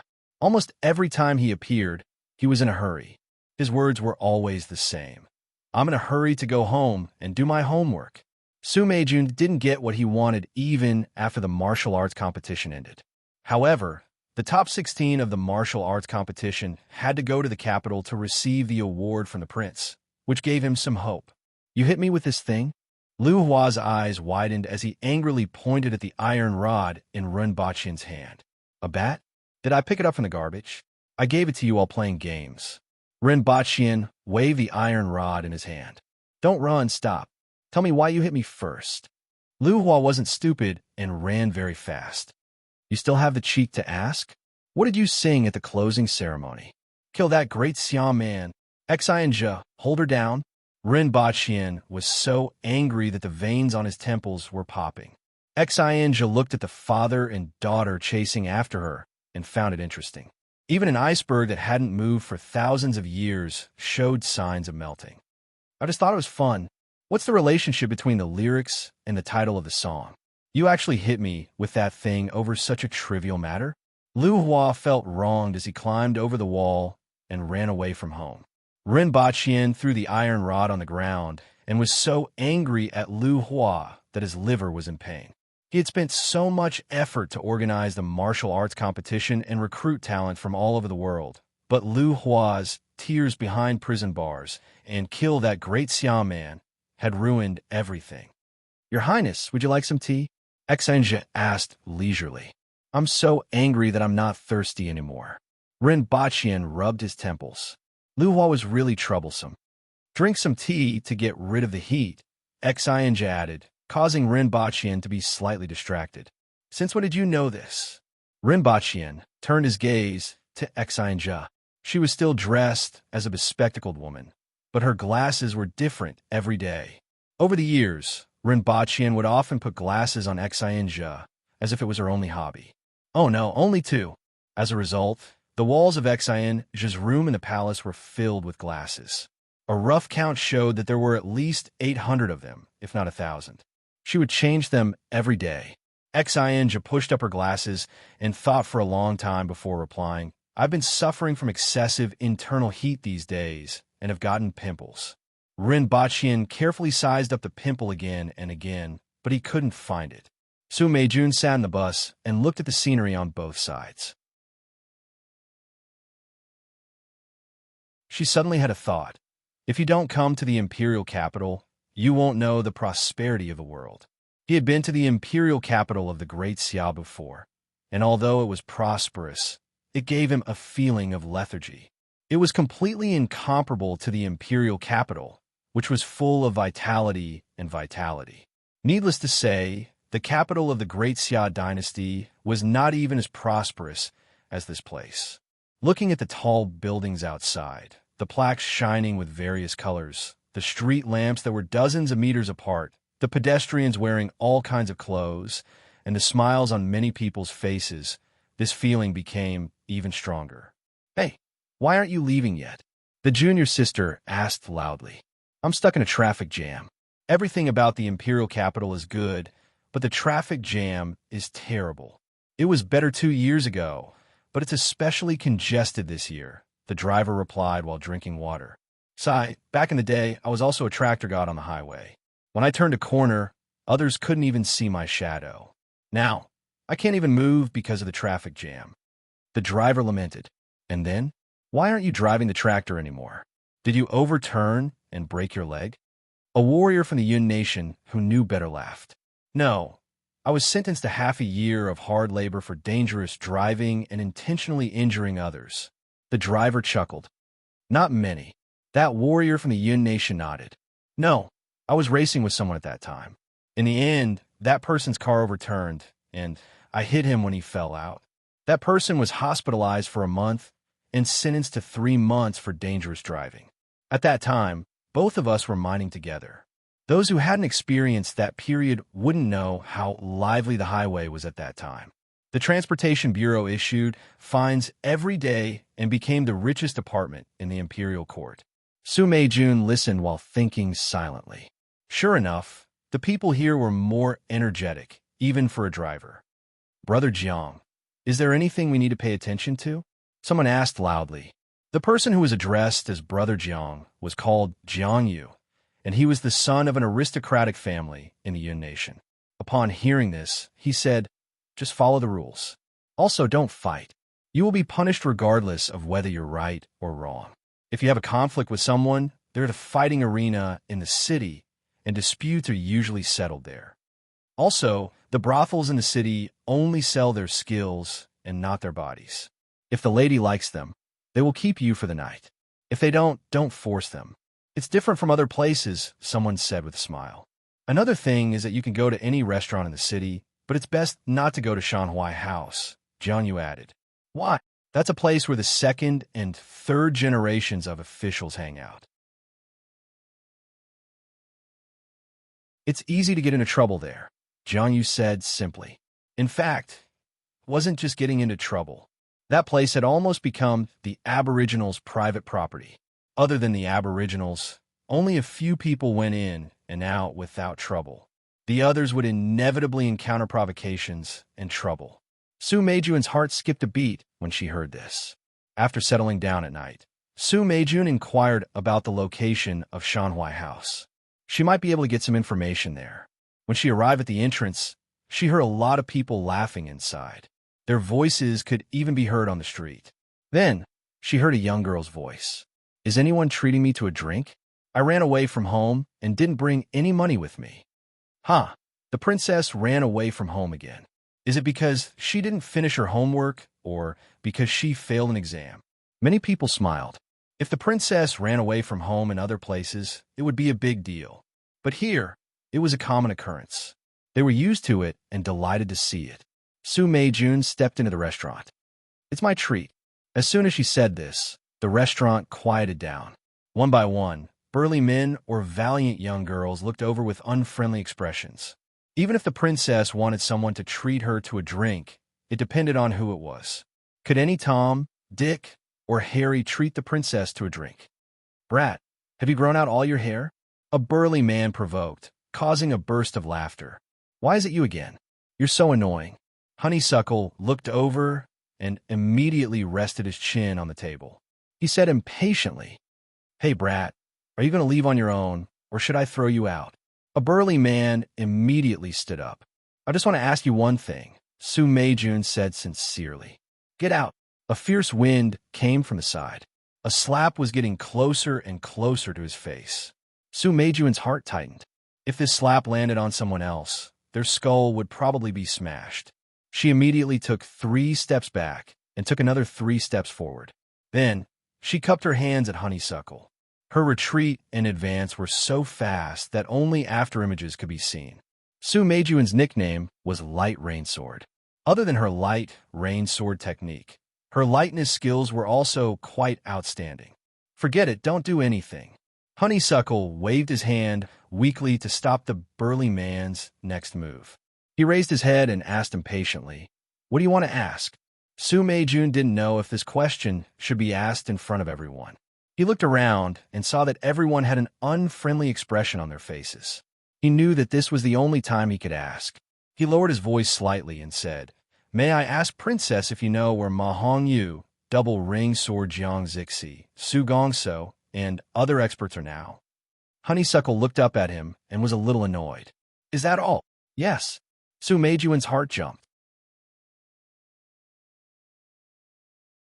He felt that he was finally getting close to the big secret of the disappearance of so many experts. They went to war. Honeysuckle continued to lie on the table. He puffed up his cheeks and shouted, "Waiter, pour some wine." "War?" Su Meijun was shocked. "War with who?" The next day, when Su Meijun went to the main hall, the waves in his heart still hadn't calmed down. The words that came out of the princess' mouth were simply too shocking. There were foreign tribes in the south of the 60,000 mountains. Those missing experts were fighting with the foreign tribes in the south. This was an answer that Su Meijun could never have imagined before. Even when he was in the main hall, he was still a little distracted. Other than him, everyone else looked serious and didn't dare to look sideways. There was no other way. The pressure from the Cardinal Heaven experts in the main hall was too great. If there was a place with the most experts in the world, everyone thought that there was no other place besides this place. He looked down at the 16 people below. They were the top 16 in this martial arts competition, and each of them was a talented young man. First, there was a round of encouragement followed by a speech. It was mainly about welcoming warriors and people with talent and achievements in certain industries to immigrate to Dayo. There were various immigration incentives. This award ceremony was to be filmed and broadcasted throughout the country to reduce the negative impact that Honeysuckle's kill that great Xiao man had on others. Following, that was the award ceremony. The first place received 100 level 5 crystals, the second and third places received 50 crystals, the 4th to 8th places received 30 crystals, and the 9th to 16th places received 20 crystals. In addition, the martial arts hall was open to everyone. The top 3 could enter the second level, and the 4th to 16th places could enter the first level. The martial arts hall had collected many secret manuals from Tianjing Basin and the Yin Nation. There were also many collections provided by the Temple of Heaven and the Imperial family. There were tens of thousands of manuals, so it wasn't an exaggeration to name it after the martial arts hall. When Rin Baqian announced this news, everyone's eyes lit up. The martial arts hall had a fatal attraction to any warrior. Near the end, Rin Baqian asked in a magnanimous manner, "What other requests do you have?" Many great Xiao warriors were moved. They felt that this was a reward from the prince to the aboriginal warriors. At this moment, someone stepped forward. It was Jiang Zhong, who ranked third in this year's competition. This made many great Xiao warriors nervous, as they didn't know why he was so unwise. "Your Highness, there's something I don't understand. Please enlighten me." Rin Baqian chuckled and said, "Ask away. I wonder where the top 100 experts in the world are now." Many people were shocked when they heard this. This was what everyone else wanted to know, but no one dared to ask this question under the gaze of so many Cardinal Heaven experts. Furthermore, he was asking the prince of another country. Su Meijuan's heart skipped a beat. Although he had just heard the answer last night, he still wanted to hear how the other party would answer. Rin Baqian looked at the crowd meaningfully and said, "This matter isn't really a secret. All the experts are fighting against the foreign races in the south. This is their responsibility, my responsibility, the responsibility of the people of Dayo, and also your responsibility." Rin Baqian didn't say too much, but he still roughly explained it. After hearing this, everyone had a look of horror on their faces. Only Su Meijun had a bitter smile on his face. He felt that all the trouble he had gone through these days was a joke. Furthermore, what he and the others had been thinking about all this time was a joke. The so-called big secret wasn't a secret at all. Then, he felt a surge of vigor in his heart. Those seniors had shed blood for the human race in the South, so how could he not cherish himself?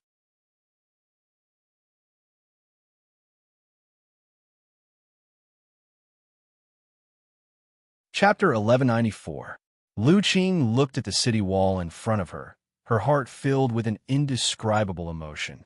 This was Stainless City. It had been a year and a half since she arrived at the Greythorn village. She could be considered to have gained a firm foothold, developing quite a few followers of God in the village. The beauty of the Void hometown and the recognition of brothers and sisters of different races filled her followers with a sense of pride. The reason she came to Stainless City this time was to develop a new group of believers. Stainless City was more than 7,000 kilometers away from the two-boundary wall. It was also the city closest to the two-boundary wall, the center of the area of several thousand kilometers where the Stainless Goddess resided. Where are you from? What's your name?" The guard at the entrance were two Shi clansmen with long tails. When they saw Lu Qing, their eyes lit up. Their biological instinct to pursue the opposite sex made them very interested in this clansman they had never seen before. "I'm from Luoyuan." Lu Qing's face carried a trace of excitement. This was the first time she had seen a clansman from the outside world. "What kind of place is Luoyuan?" The two guards thought for a long time, but still couldn't imagine that a gray thorn village that they had never placed in their eyes would actually produce a clansman. "Where are you going?" The two guards motioned for Lu Qing to stand to the side and not block the way into the city. They chatted with her while casually inspecting, berating, or kicking a few low-level clansmen. Lu Qing frowned slightly. "We are all the people of the Old Mother. We are all brothers and sisters." This concept had long since been rooted in her heart, but she knew what was more important. From the two guards, she learned about the situation of the Nashi clansmen in Stainless City. There were thousands of Nashi clansmen in the entire city, but there were no other Nashi clansmen within 1,000 kilometers. Stainless City was dominated by the Rolling Wind clan, which was also the race of the Stainless Goddess. This clan had many clansmen, and most of them had the ability to control the wind. The biggest problem was that this clan was very dirty. When the two Nashi guards mentioned their name, their eyes were filled with disgust. Probably because there was always wind flowing around their bodies, it caused a large amount of water to be lost. Thus, this clan liked to wrap themselves in a layer of mud, and they only bathed twice in their lives, once at birth and once at death. One could imagine the smell on their bodies. "Why don't you wait for a while? I'll take you to Willow Alley after your shift is over." A guard invited Lu Qing enthusiastically after hearing that she had nowhere else to go. Just like that, Lu Qing settled down in Willow Alley, which was filled with Na clan members. This process was not a smooth one. Lu Qing would occasionally mention the Ajati matriarch and almost got into a conflict with the Snake clan. Fortunately, Rinpochian had devised a set of sophistry and words. After some time, the people of the Snake clan no longer felt so repulsed by her. As long as I spend some time, I will definitely be able to develop some followers. Lu Qing clenched his fist when no one was around. In addition, she also inquired about the places where the lower races lived in the city. These lower races were the lowest existences in the city, and their lives were very difficult. Therefore, some small favors could make these lower races listen to her seriously. For example, by giving them some daily necessities and a small bag of food, many of the sick and elderly of the lower races who did not have much labor power would listen to her talk about the Ajati matriarch every day. As time passed, there would naturally be people who would agree. As for the money to buy things, she still had a few villages to support her. Although each village was in dire straits, when added together, it was barely enough to support her activities in Stainless City. Lu Qing carefully avoided the rolling wind people that she occasionally encountered. It wasn't that she found it dirty, but that the rolling wind people had a bad temper. Unknowingly, the ground suddenly began to shake, and the tremors were getting stronger and stronger. What's happening? Lu Qing looked around blankly. There were many people like her. Many people jumped to higher ground in the city and exclaimed in surprise. What's wrong? Lu Qing squeezed into the crowd and looked at the man on top of the flagpole.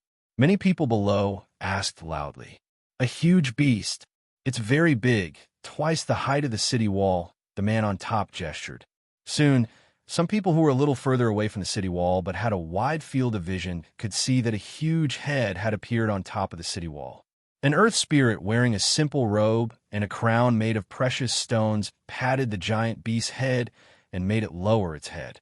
Then, he jumped down from the beast and led some earth spirits into the city through the gate. They went straight to the center of the city. Earth Spirit Clan, Su, requests to see the Heavenly Lord. Do you think the Heavenly Lord is someone you can see whenever you want? Come with me. The High Priest wants to see you. Not long after, Imperial Prince Su saw the so-called High Priest in a stone hall with a few holes at the top that allowed sunlight to pass through. He was tightly wrapped in cloth from head to toe, only revealing his eyes and mouth. There were also gray water droplets dripping from the cloth. Original Earth Spirit Clan, what do you want to do? When the High Priest spoke, Imperial Prince Su could even hear the howling of the wind. Violent winds swept through the stone hall. A branch of my Earth Spirit Clan has been exterminated. Su was ordered by the Black Sky God to come and kill the enemy. Imperial Prince Su said loudly, according to the Black Sky God's guidance, the enemy is in this direction. High Priest of the Rolling Wind Clan, please tell me. The High Priest's slightly turbid eyes looked at Imperial Prince Su, and he let out a laugh that sounded like a bellows. So that's how it is. Even if you didn't come, this old man would have sent people to investigate. Since that's the case, I'll let you guys deal with it yourselves. Go and kill. Where is our enemy? Imperial Prince Su's eyes lit up, and he asked loudly. More than a year ago, the road mark left by the Black Sky God had lost its guidance. He had been searching in the original direction, going to many cities and places before finally arriving here. This was also the largest city in the north. There used to be a branch of the Earth Spirit Clan guarding the Black Stone Wall in the north. They were the abandoned clan that stayed here after the war to guard the other side of the wall. After a few thousand years, the abandoned clan has returned. Your clansmen must have been killed by them. Go and take revenge. Go and kill. Go and destroy those abandoned clans. Abandoned clans? The branch that used to be called the human race? That's them. Now, they have declined to the point where they can no longer pose a threat. However, according to the agreement from back then, if this abandoned clan appears again, they must be completely annihilated. Without those kings, they still dare to come back.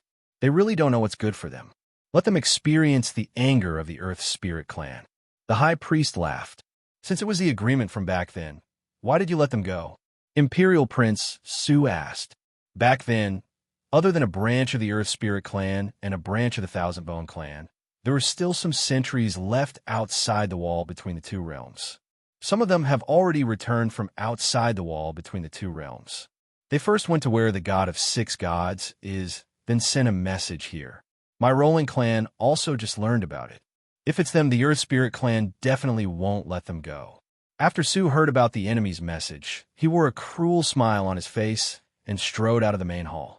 The high priest laughed like a bellows and then soaked himself in the pool, no longer paying attention to this matter. The Earth Spirit clan, which had a powerful giant beast and a secret symbiosis technique, was definitely not something that the abandoned clan, who had lost their king and had stayed outside the wall between the two realms for thousands of years, could resist.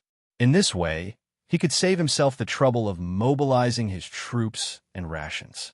Lu Qing didn't stay in the city for too long before he felt the same tremor again. However, this time it was far away. This direction is at Luoyuan village.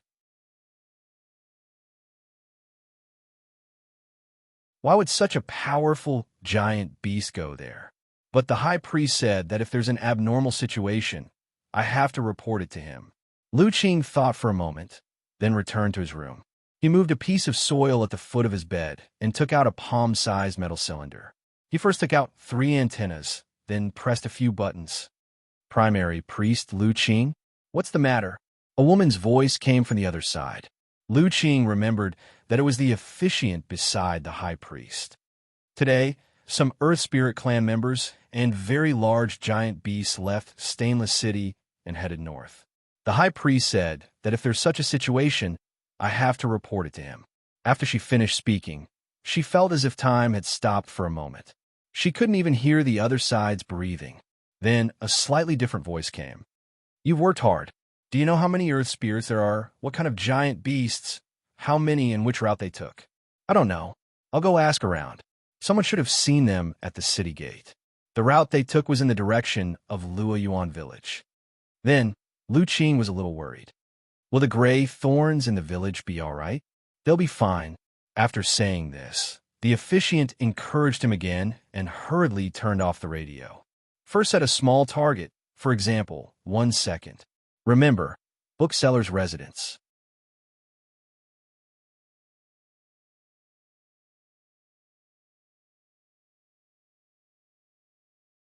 Chapter 1195. More than 5,000 kilometers away from Stainless City, in the mountains near the Greythorn village. Lin Dong fiddled with the control panel in his hands as he watched the crow-like bird fly away in a crooked manner. On the screen above the platform, the scene that Crow was looking at was displayed. This thing is really powerful. It can even make this. Lin Dong sighed. His mind immediately came up with 100 ways to use this thing to make it easier to preach. As the leader of the Heavenly Orthodox sect, Lin Dong was very dedicated. Just like how a forensic doctor would always think about where to dissect a person. Doctors would always think about what was wrong with a person. But he heard that Prince Run was preparing something better, specially designed for preaching. He did not know what it was. Are they coming for us? Su Jiaojia was worried, but she showed it on her face. After staying here for more than a year, she knew how powerful the foreign races were. She was no longer as optimistic as before. A smile appeared on Lin Dong's face. So what if I am? So what if we are not? We will have to fight this battle sooner or later. Even if we die here, we will just return to the Void hometown early. Leader, we believe in the Heavenly Lord. Su Jiaojia cautiously reminded. Leader, you are too immersed in your role. The Ajati Matriarch and the Heavenly Lord are just different names. Lin Dong said nonchalantly. His eyes were fixed on the light screen, which displayed the mountain range and land below. In a flash, he flew past it. The vast fields and the villages in the distance were gradually getting bigger. If there is such a supreme existence in the world, then no matter what we call it, it will be it in the end, and it can only be it. So it doesn't matter who we believe in. Can't you see through it? Lin Dong asked. I only believe in you. Su Jiaojia's eyes were filled with affection, and her brows relaxed a lot. No, you, and the others only believe in our own hearts. Each of us believes in what we want to believe. The only difference is how to package this heart. Some people package it as the Heavenly Lord because they believe in the Heavenly Lord. Some people package it as the Ajati Matriarch because they believe in the Ajati Matriarch. The me in your heart, is it really me? Lin Dong's radiance made Su Jiaojia almost unable to look at him. More than that, he doubted his own intelligence. He couldn't understand it at all. Lin Dong did not explain and carefully looked at the scene on the screen. At the end of his vision, there was a team heading in their direction. Only 30 kilometers. This is the limit. Lin Dong softly sighed. Now, he could only wait. First, he calculated the approximate distance and the time of the other party's arrival before controlling the crow to fly back. In the evening, Lin Dong once again commanded the crow to fly out. Wow, so much better. Even though she already knew, Su Jiaojiao's beautiful face still changed when she saw the huge army with her own eyes. Even Lin Dong furrowed his brows. The enemies were not overwhelming, but there were still about 30,000 of them. Most importantly, there were also an equal number of ferocious beasts. There were tigers, leopards, lions, wolves, and even more creatures that he had never seen before. All of them were huge enough to be used as mounts, and they also had powerful combat abilities. There were hundreds of flying beasts flying in the sky, and all of them were riding on earth spirits. In particular, 5 of the giant beasts had wide heads, bloody mouths, long necks, long forelimbs, and motley hind limbs. They were at least 100 meters tall and looked like moving mountains when they walked. Lin Dong heaved a sigh of relief after a long time. He controlled the crow to fly close to the ground so that it would not be eaten by the flying beasts in the sky. A campsite had already been set up at the border between the two worlds. The supplies from Dayo had been continuously transported here, so there was no need for the Empress and the rest to worry about logistics. There were nearly 1,000 people in the campsite. Among them, more than 100 were experts, and the rest were in charge of transportation and other logistics. The Empress sat in a stone house. It wasn't considered exquisite, but it was much better than in the cave. Your Majesty, Your Majesty, something has happened. A lady walked in quickly with a pale face. The Empress glanced at her and didn't know what kind of news made her behave like this. However, there was another thought in her mind. Hong Xian's strength is sufficient, but she lacks experience on the battlefield. If she fights with the foreign races in this state, I'm afraid she won't survive. Tell me, what's the matter? News. Chief Lin sent news that the Earth Spirit Army is attacking. Hong Xian's forehead was dripping with sweat. No matter how ignorant she had heard about the strength of the foreign races from other people. Previously, they had surrounded the foreign races and bullied the weak. More than 100 Spirit Wheel or Cardinal Heaven experts besieged a few foreign experts and many ordinary foreign races. Even so, there were often casualties. Now that they heard that the foreign races were attacking, they immediately panicked. The Empress didn't say a word. She poured herself a cup of wine, drank it, and asked, "Where are they? How many people? How strong are they?" Near the village of the Gray Thorn race to the north, there are 30,000 Earth Wheel experts and 30,000 ferocious beasts of varying strength. It is estimated that they will arrive in 10 days at most. If they speed up, I'm afraid that the vanguard will arrive in 5 days. 5 of the beasts are at least advanced longevity heaven experts, and the rest are unknown. Hong Xian quickly poured out the news from Lin Dong. 60,000 enemies. The Empress muttered to herself for a while. The Earth Spirit's identity reminded her of the mark on her arm. She instructed, "Get Xian Chou, Zhu Pu Hua, Li Fu, Ma Hongyu, Jiang Zixi, Su Gongso, and the others to discuss this matter." After a while, everyone arrived. "Take a seat." The Empress waited for everyone to sit down before she said, "Lin Dong, Sect Leader Lin has sent a message. About 30,000 people from the Earth Spirit Tribe and 30,000 ferocious beasts have appeared in the vicinity of the Gray Thorn Tribe's village. Everyone is familiar with that place. A little further north is the land of fire poison." As soon as the Empress finished speaking, everyone's expression changed. Some even stood up and subconsciously looked toward the south. "Hee hee, Who cares how many people there are? Let's CK them up. Xin Cho grinned with a sinister look on his face. Ju Puhua revealed her white teeth. Her whole body was surging with fighting spirit and a bloodthirsty aura. On the other hand, many great Xia experts frowned and pondered.